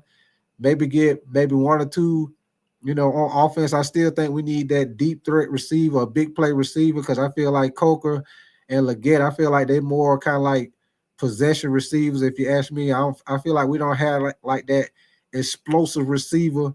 At any time of the game, they can catch a pass and take it to the house like Jamar Chase, anybody like that. I would love for us to get a explosive receiver like that. Like at any time they catch a pass, they can ride out, take it to the house. We probably haven't had an explosive receiver like that, really, like y'all, since probably like Steve Smith, man. So I really would like to see Carolina get an explosive receiver like that, dynamic receiver, big play receiver like that, to go along with these with the young up and coming players that we have on offense. Because I feel like Leggett, even though he be dropping some passes, man, because he dropped the key, he dropped the pass last week. Bryce put that thing right in his hand. He dropped. I'm talking about deep route down sideline. He dropped that thing. Like Leggett, he got to do better at catching the ball, which I believe he will get better, because you got to, he's a rookie, so he'll have the off season to work on things, probably get on that jump machine. So I look for him to get better, but he most definitely got to do a better job of holding on to that ball, man. What up with your Carolina Blue, man? Appreciate you coming through, player. Happy Thanksgiving, man. Hey, I hope you eat good and drink good today, man.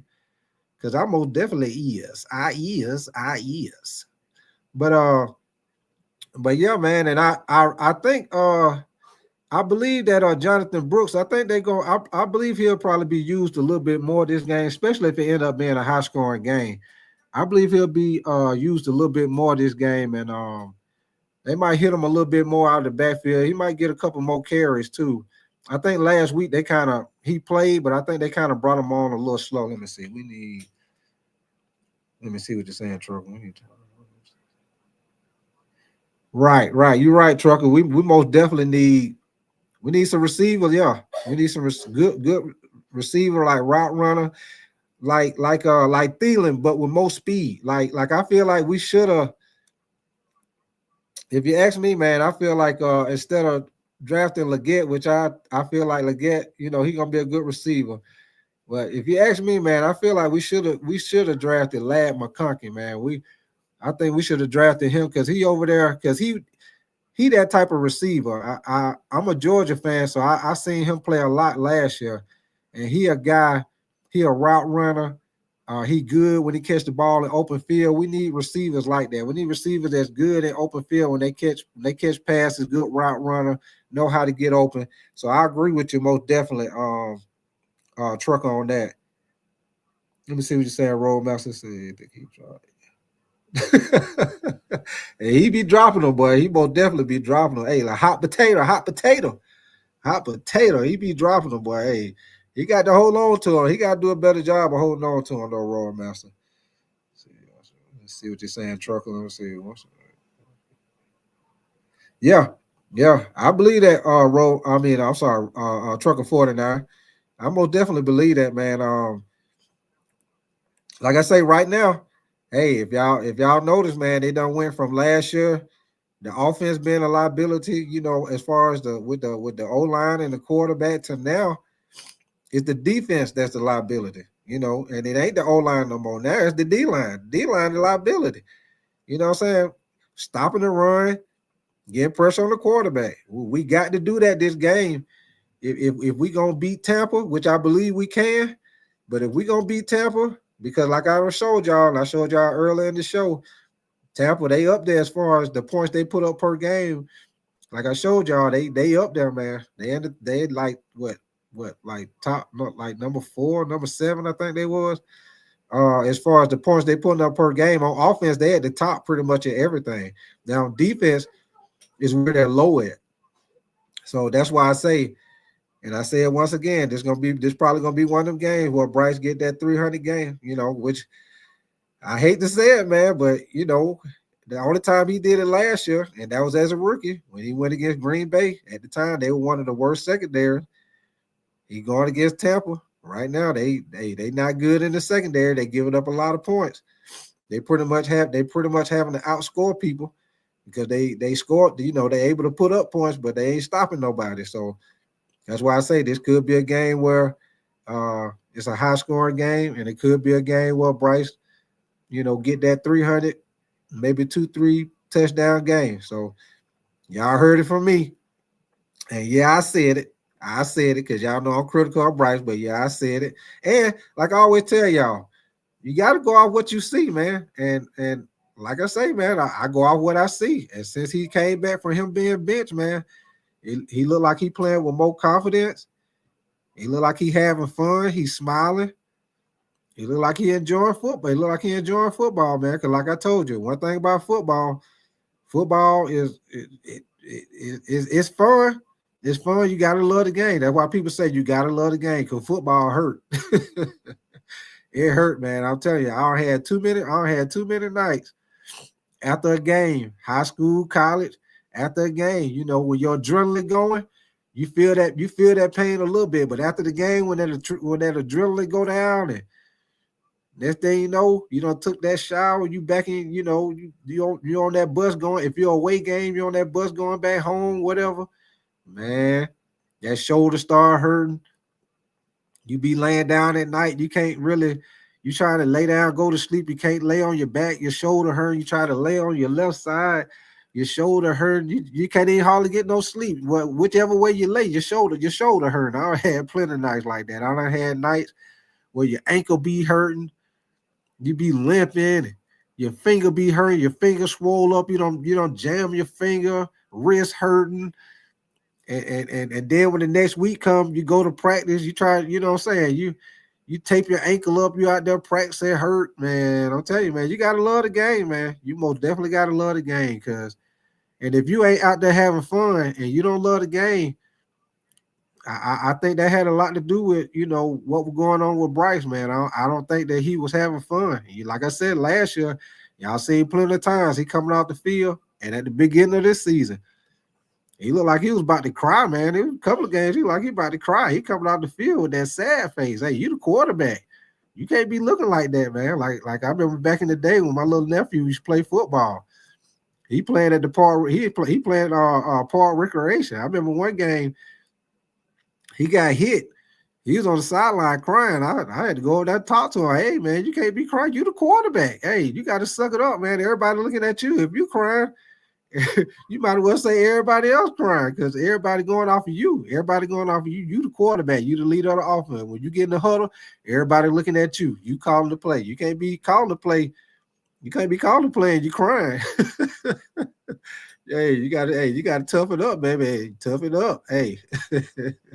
But yeah, man, that's one of the main things I see with Bryce, man. He taking off running, he's scrambling, getting first downs. I mean, he getting up, look like he having fun, man. So I look for him to keep it going against Tampa. And I look for him to keep playing, man. Keep playing good. I mean, at the end of the day, I'm a Panther fan, and like I said, I've been critical of Bryce, but I'm a Panther fan, and if he continue to play better, maybe we might not have to draft no quarterback. Maybe we could just do like the 49ers, just build that team around them. And like the 49ers with Brock Purdy, he pretty much getting into the playmaker's hand. You got Debo playmaker, you got McCaffrey playmaker. They got playmakers all around the field. You got the tight end playmaker. So, even though Brock Purdy, he still got to throw the ball. He still got to read the defense. But once he gets it into their hands, they pretty much yards after catch. They yard all them guys yards after catch. If you notice, Debo, yard after catch guy. Even though Kittles is a tight end, yard after catch guy. Christian McCaffrey, he can catch, run out the backfield, yard after catch guy. Even the other receiver they got, Brandon Ayuk, even though he hurt, the other receiver they got, Juwan Jennings, he balling. So if they do something like that, put the playmakers around him like that, then he probably ain't gonna go nowhere, y'all. And like we got a lot of draft picks, and I know we don't have a lot of money in salary cap, man, but that's the best way to build a team anyway through the draft, man. Because if you look at those teams, like I say, like the 49ers, look at those guys on that team. The majority of those guys on the team. What up with your trucker? Hey, the majority of those guys on the team, man, they got them guys through the draft, man. They don't have a lot of guys that they brought over free agents. If you look at that team, that most of those guys draft guys, and then they'll bring like maybe 2 or 3 guys through the draft, like how they brought over Trent Williams, they brought over Christian McCaffrey. But besides that, man, they ain't really bringing over a lot of guys like that. Most of them guys on that team off, they drafting them. So that go down to the scouting team. Scouting team most definitely got to be on point, man, to be able to find those guys like in the 4th, 5th round, those 4th, 5th round guys, those 3rd, 4th, 5th round guys. You got to be able to scout, find them guys, that can come to the team where other people ain't really looking at it. A little gem. But yeah, man. Let me see what you got. Oh, I see you, Roll Master. Let me see. You say you had hey, I'm telling you, hey, Roll Master, hey, you be having to play like that when you love the game. You be wanting to play. Hey, wrap it up, tape it up. Let's go, baby. Hey, I remember I played the game. Like I was telling y'all about my shoulder. I played the game pretty much. I say pretty much from the second quarter through the rest of the game, man. I couldn't even hardly raise my right arm to catch passes. Like I told y'all, I was a pass catching tight end. And man, it was some passes I had to catch that game. And I had told the quarterback, hey man, if you can, hit me in the body with it or throw it like shoulder down. I said, come out, my shoulder killing me, man. If I raise my arm, it's killing me. Man, this dude still throwing me passes where I gotta raise my arm. I'm raising my arm to catch the ball. I'm talking about having to damn near catch the ball with one hand because my shoulder is killing me. But yeah, man, you gotta love the game. You gotta love the game. And if you ain't having fun and you ain't got that love for the game, well, you gotta be on the field. Cause hey, one thing our coach used to say to us back in the day, hey, if you get hit or something happen, you on the ground rolling, they got to come out on the field and get you. Hey, the first thing they're gonna say, hey son, are you hurt or are you injured? If you're hurt, you can't put no, they say if you're hurt, you get you on the sideline. If you're hurt, we get you right. You can come back out and play. If you're injured, you're done. You take your stuff off, you're done. You're through with the game. And you know, if you want to play, you love the game. If you hurt, you might get over there, try to walk it off. It might be your ankle, your knee, your shoulder. You get over there, try to walk it off. Hey, I remember another time. I know I'm getting off subject, y'all, but hey, we just talking about football or whatever. I remember another time. We in football camp. We doing hit drills. We doing Oklahoma where you lay on the ground. I know pretty much everybody probably know what Oklahoma is. We land on the ground with the ball, head to head. They blow the whistle. You got to roll over, get up. One person got the ball. You got to hit. Run through the guy. The other person trying to tackle you. So I got the ball. They blow the whistle, beep, roll over, get up. The guy we hit, bow, we run to each other and hit. But what happened was his helmet went into my shoulder. So when his helmet hit my shoulder, immediately I thought my shoulder was broke. I started screaming and hollering, my shoulder. What happened was it was a stinger. But at the time, I had never had a stinger, so I didn't know it was a stinger. But what happened was when this helmet went into my shoulder, my arm, you know how like back in the day you do arm, you know how you be warming up, you do arm rotation, you got your arm side to side, you do an arm rotation. When he hit me, my arm immediately went up like to the side, and I couldn't raise it up, I couldn't drop it down. It was just sticking out just like that. I can move my arm from elbow to head. I could drop it down, raise it up, but as far as from elbow to shoulder, it was stuck straight out like on rotation. I'm screaming and hollering, my shoulder. Coach like, oh son, it's just a stinger. You'll be all right. He was like, go over there, you'll be all right. Well, I'm like, nah, coach, I think my shoulder broke. He like, son, it's a stinger. It's a stinger. I'm like, oh, it's broke. Hey, he like, go on to the sideline. You'll be all right. It'll wear off in a minute. I'm over there on the shoulder, like, hey, be tight. You all right? I'm like, no, I think I broke my damn shoulder. My shoulder just stuck. I can't move it. I'm on the sideline, man. I think I done broke my shoulder. Oh shit, man! I can't move my arm. My shoulder broke. That thing, man. Just like the coach said, it was probably maybe about 10. It might have been maybe about 10 minutes, maybe about 10 minutes. I don't know. It might have been shorter than that. I don't know, but maybe about 10 minutes. That thing, it started feeling like I was starting to get my feeling back. So I started being able to move my arm. Then I started being able to move it a little bit more. And it was just like what he said. It was a stinger. So, you know what I'm saying? But that was one of those situations, man, where like I said, you gotta love the game because you best believe, once that stinger went away, you know what I'm saying, it still was hurting. But hey, I was able to move my arm. I got right back in there, right back practicing. Practice the rest of the practice. And guess what? Later on that night, when that adrenaline slowed down, took that shower, you back in your dorm. Hey, you trying to go to sleep. Guess what? You ain't getting no sleep because that shoulder is hurting. You lay on your back, you lay on your other side, you try to sit up, that shoulder is hurting. His shoulder is hurting, boy. Hey, I tell you what, and that was just, and knock on wood, I ain't never had a situation where I had to have any surgery, nothing torn. Like I don't have like that situation. I had a sprained shoulder. I don't have sprained ankles, shit like that. But to this day, man, sometimes when I'm in the bed, sometimes I can't lay certain ways. Sometimes I lay a certain way. I can't lay that way for long. My shoulders and shit start hurting. I have to lay a different way. I can't lay that way.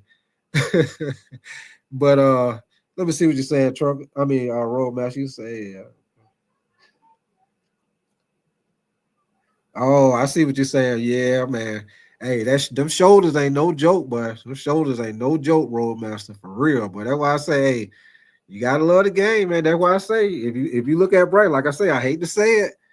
Anybody know? I've been on other podcasts. Y'all know I'm critical of Bryce, and I've been saying for the longest we need a quarterback. But I do see since he been benched, since he done came back from being benched, he seemed like he a different person. Like he got that checkup from the neck up, like I said earlier, check up from the neck up. Hey, that boy, he done been on top his whole life. Yeah, high school, he was on top. College, he was on top. For him to get benched, and basically he got put, third string? Hey, that's embarrassing, man. That's embarrassing. Hey, you only thing you can do is be like, hey, when I get, you got to step it up. You got to be like, when I get back in there, I'm finna show everybody, hey, I'm not a mistake. Y'all didn't make a mistake by picking me. You got to have that type of mind frame. When I get back in there, I'm gonna show y'all I ain't no bust. You know what I'm saying? So maybe that's how he thinking. I know one thing. His feet ain't all over the place in the pocket. Throws that you normally wouldn't see him make as far as down the field, he taking those chances and throwing those balls now. He actually throwing them. Let me see what's going on. Yeah, that little fire up on the Roadmaster. Think about it. And that might have saved his career. And if you think about it, Frank Wright should have did that last year. Frank Wright might still be here. He might should have sat his ass. Like, might should have sat him down. And like I say, shout out to Dave Canales for having the guts. Or some people say have the balls to be like, hey, we need to sit him down. Going to Dan Morgan or David Temple, whoever you had to go to, and be like, hey, we need to sit him down, man. He ain't ready. Maybe we need to sit him down, let him see. And like I say, you see him saying that he having more trust in the offensive line. Maybe all the sacks he got, maybe he was shell shocked.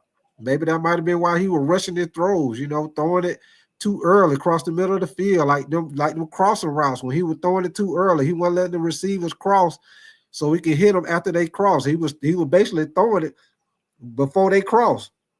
So like maybe he might have been throwing it too early because he wasn't secure with the offensive line, and now he's secure with the offensive line. Maybe that might be why he's sitting in the pocket. He ain't running out the pocket, so early like he was doing. Let me see what you're saying, Trucker. Yeah, Bryce. Yeah, he doing better, man. I gotta say, I gotta say it, man. You see the boy doing better. He making the throws. He ain't he read the defense. Cause like I say, Kansas City, they blitzed him a good few times last weekend. He made the play. He stayed in the pocket, made the play. When people weren't open, he took off running. Some that, in the past, he used to kind of act like he was kind of scared to take off running. But like he take off running, get up, smiling, point at the first down. I'm like, okay, shit. And then, you see how the media was talking to him. They were like, after the game, he in the locker room, he's standing up in front of everybody, talking to everybody after the game in the locker room. You ain't never heard them talk about Bryce doing nothing like that. So, like I say, him getting benched, it might have just changed his whole thought process, man. It made him have to step his game up, made him have to look at stuff differently, man. Sometimes you might have to take stuff away from people for them to realize what's important, just like with your kids. Sometimes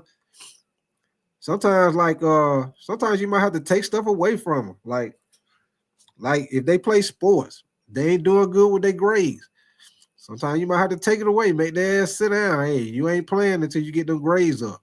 Or if they going out, if you got kids that like to go outside and play like my kids do, which a lot of kids don't go outside and play no more, but my kids, they old school, boy. Hey, they like to go outside and play. I got them a playground in the backyard. Hey, they be ready. Hey, it be the rain. It be the rain the day before. It be all, the grass wet, muddy. They still want to go out there and play. They don't care.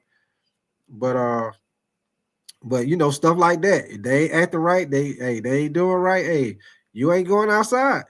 I guarantee you take stuff away. You take that phone away, laptop, whatever they like, you take it away. Guess what? They gonna do right so they can get it back. And that's the same thing with Bryce. Hey, they took that quarterback position away. And what he had to do, he had to get himself together, get his mind right. Like I say, get that check up from the neck up. And you see when he come back in the game, he don't step the game up. He know he don't want to be back on that sideline. And he know from experience that they benched you before. So he know if he come back out here and you're not playing good, you're making the same mistake. You already know Dave Canales benched you before. You know if you come back out there playing like that again, you will get benched again. So that's that pressure. What that song say? Pressure. That's that pressure. Hey, that's that belt. That's that belt. Hey, do it again. Do it again. Don't make me take this belt off. Do it again. Yeah, that's how Dave Canales is. Hey, get out there fucking up again. Do it again. You see that bench over there? Do it again. But yeah, man. Oh man, hey, I'm about to get up out of here, y'all. I appreciate y'all coming through, man. And yeah, Trucker, man, make sure you hit me up, and we'll talk, man. Let me see what you're saying, Rollmaster. Yeah. Let them mess up. Hey, mess up again now. You hear? Hey, you got that bitch over there waiting. You got that young protege over there waiting. He waiting to come in and see what he can do. He waiting like what they say on Another Professor when they was all sitting at the table over there wanting and wanting and wanting. Woo! Make your head pop off. Wanting and wanting. Some gonna have relations. Some gonna have relations. Oh boy, hey, that Another Professor classic. Classic. But yeah, man. Hey, that boy over there sitting waiting, Rollmaster. Hey, he waiting on the mess up. Hey, he probably be over there like, yeah, let him go in there and throw another pick. Let him throw another pick. Throw one for me. Throw it. Throw about 2 more picks. Let him get back over there on the bench. Put him back over there. I know they gonna come to me. He just over there just waiting. Hey, he working out in the weight room. He over there working out in the weight room. Yeah, I'm gonna be ready. I'm gonna be ready. He over there working out like Rocky, like Sylvester Stallone in Rocky, when he was getting ready to fight Clubber Lane. He over there running on the beach racing and shit. Oh, you ready? You over there waiting. over there waiting like you fight Clubber Lane, boy. Hey. Hey, you see how Rocky got knocked down? He had to step in game up just like Bryce. Bryce got knocked down, he got benched. He had to step that game up like when Rocky got. Hey, Clubber Lane had to put that thing on Rocky. He had to put that thing on Rock. Rock was scared. Rock was scared of goddamn Clubber Lane, boy. Clubber Lane told Clubber Lane, hey, what you see for the next fight? Clubber Lane said, pain. That boy Mr. T, Clubber Lane. But you see, Rocky got knocked down. He had to go back to the old school. Old Apollo had to come help him. That's how it was with Bryce. Bryce got knocked down, got benched. He had to go over there on the sideline. He had to go back to the old school. Hey, let me go back to the old. Hey, let me go back. Let me change my mind thought. I got to go back out here. Hey, I got my ass knocked out. I got my ass knocked out the first, while I was out there. So I got to change my game plan. I got to come with a different game plan, just like Rocky did with Mr. T. He had to come with a different game plan. He had to get his feet work. He had to get his feet work right. Because y'all see when Apollo was trying to work with him with his feet, hey, that boy Rocky had 2 left feet, boy. He could do nothing right. Hey, like they say on life, he just can't get right, boss. He can't get right. Apollo tried to get him to bounce with him and move side to side. Rocky couldn't do that right, but he just messing everything. He couldn't. Rocky watching his feet, he still couldn't get it right. But he kept working at it. He finally got it right, though. He finally got it right. But he had to change the game. Same thing with Bryce. He got benched. He had to change the game. He come out there, old boy talking to the team. You see when he talked to the press. You see they asked him. He ain't even going to the podium no more. Bryce like, y'all come to me and talk to y'all. I'm talking to y'all in the locker room. He changed this whole mind thought, man. He ain't even going to the podium. He doing the interviews in the locker room. He getting up talking to the team. You know what I'm saying? He's smiling. He happy in the game. If y'all see my background, y'all see Bryce. He got a big old smile on his face on my background. But yeah, man. Hey, Clubber Lane. rock. But yeah, man. Yeah, man. I'm about to get ready to get up out of here, man. I'm just I don't got all off topic, man. I'm talking about I'm comparing Bryce to Rocky on the Rocky movie now. Let me see what you said, Roadmaster. Let me see it. Yeah, right, Roadmaster. Yeah, he get more he get more confident, right? I guess, yeah. Let me see what he say. Yeah. Hey, Adrian had to go. Hey, Trucker, she had to go out there and give him a pep talk because Rock was about to quit. Rock was over there like, hey, fuck this shit. I ain't going back in there with Clubber Lane. I'm scared. Hey, she had to go out there and talk to her. Hey, y'all know you're scared. I'm scared too. It's all right to be scared. But we get up. You go out there, she said, you go out there, you fight. We gotta fight every day, Rock. Rock had that old headband on, looking like Hulk Hogan out there with that thing tied around the head out there on the beach. with the little bit ass shorts on he had out there, out there running with some Chuck Taylors on, out there on the beach running with some Chuck Taylors on. You said, I know you're scared, Rock. I'm scared too. Y'all want you to go out there and fight. Go out there and win, Rock. Go out there and win. Hey, you know your wife give you a pep talk like that. You can't do that butt step, or your wife get in your face and say, hey, you better get out there and fight. Shoot, that's just like back in the day. Don't come in there house crying. You come in there house crying. Hey, I know how my grandma was. My grandma raised me. Hey, my grandma ain't play that shit. My grandma ain't play that. But hey, you come in the house crying. You better, don't come in the house crying. You better get back out there and do something about it. If you can't beat them, my grandma used to always tell me, if you can't beat them, you better find something. You better pick up something and knock hell out of them. You better pick up something and knock hell out of them. Hey, that's what my grandma used to tell me. Hey, don't come in this house crying. You better fix it. If you don't fix it, when you come in here, I'm gonna fix you. You either go out there. You either go out there and defend yourself, or come in here and get this ass whooped, because you either gonna come in here and get an ass whooped because you ain't come. Hey, you get your ass whooped out there, or get your ass whooped in here. You make a decision. So you know what that decision is. You go out there, you better find something, knock the hell out of them, and guess what? They ain't gonna mess with you no more. They gonna leave you alone once you knock the hell out of them. Believe that. But well, yeah, man. Hey, well, I'm on her, mate. Y'all got me talking about everything now, but I'm about to get out of here, man. Y'all enjoy your Thanksgiving, man. I'll be back on tomorrow morning. I'm gonna get my NFL game picks for Sunday. So y'all keep your notification bell on. Y'all make sure y'all hit that like button. Make sure y'all subscribe to your boy Big Tight, man. I appreciate y'all coming through. Trucker 49, Roadmaster Ken 88. Anybody that came through, anybody, if you didn't leave a message, it's all right. But if you came through and checked me out, I appreciate you coming through. And I'm about to get ready to get out of here, man. And like I say, man, yes, sir, Ken 88. Hey, like I say, eat good, drink good. Hey, I see you. Hey, what is that? That Ice Cube picture you got on there? I see you, Ken 88. Is that Ice? That look like Ice Cube. That Ice Cube NWA. I see you on that Ken 88.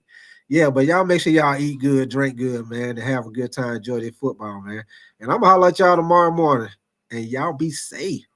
And like I always tell y'all, like Porky the Pig would say, that's all, folks.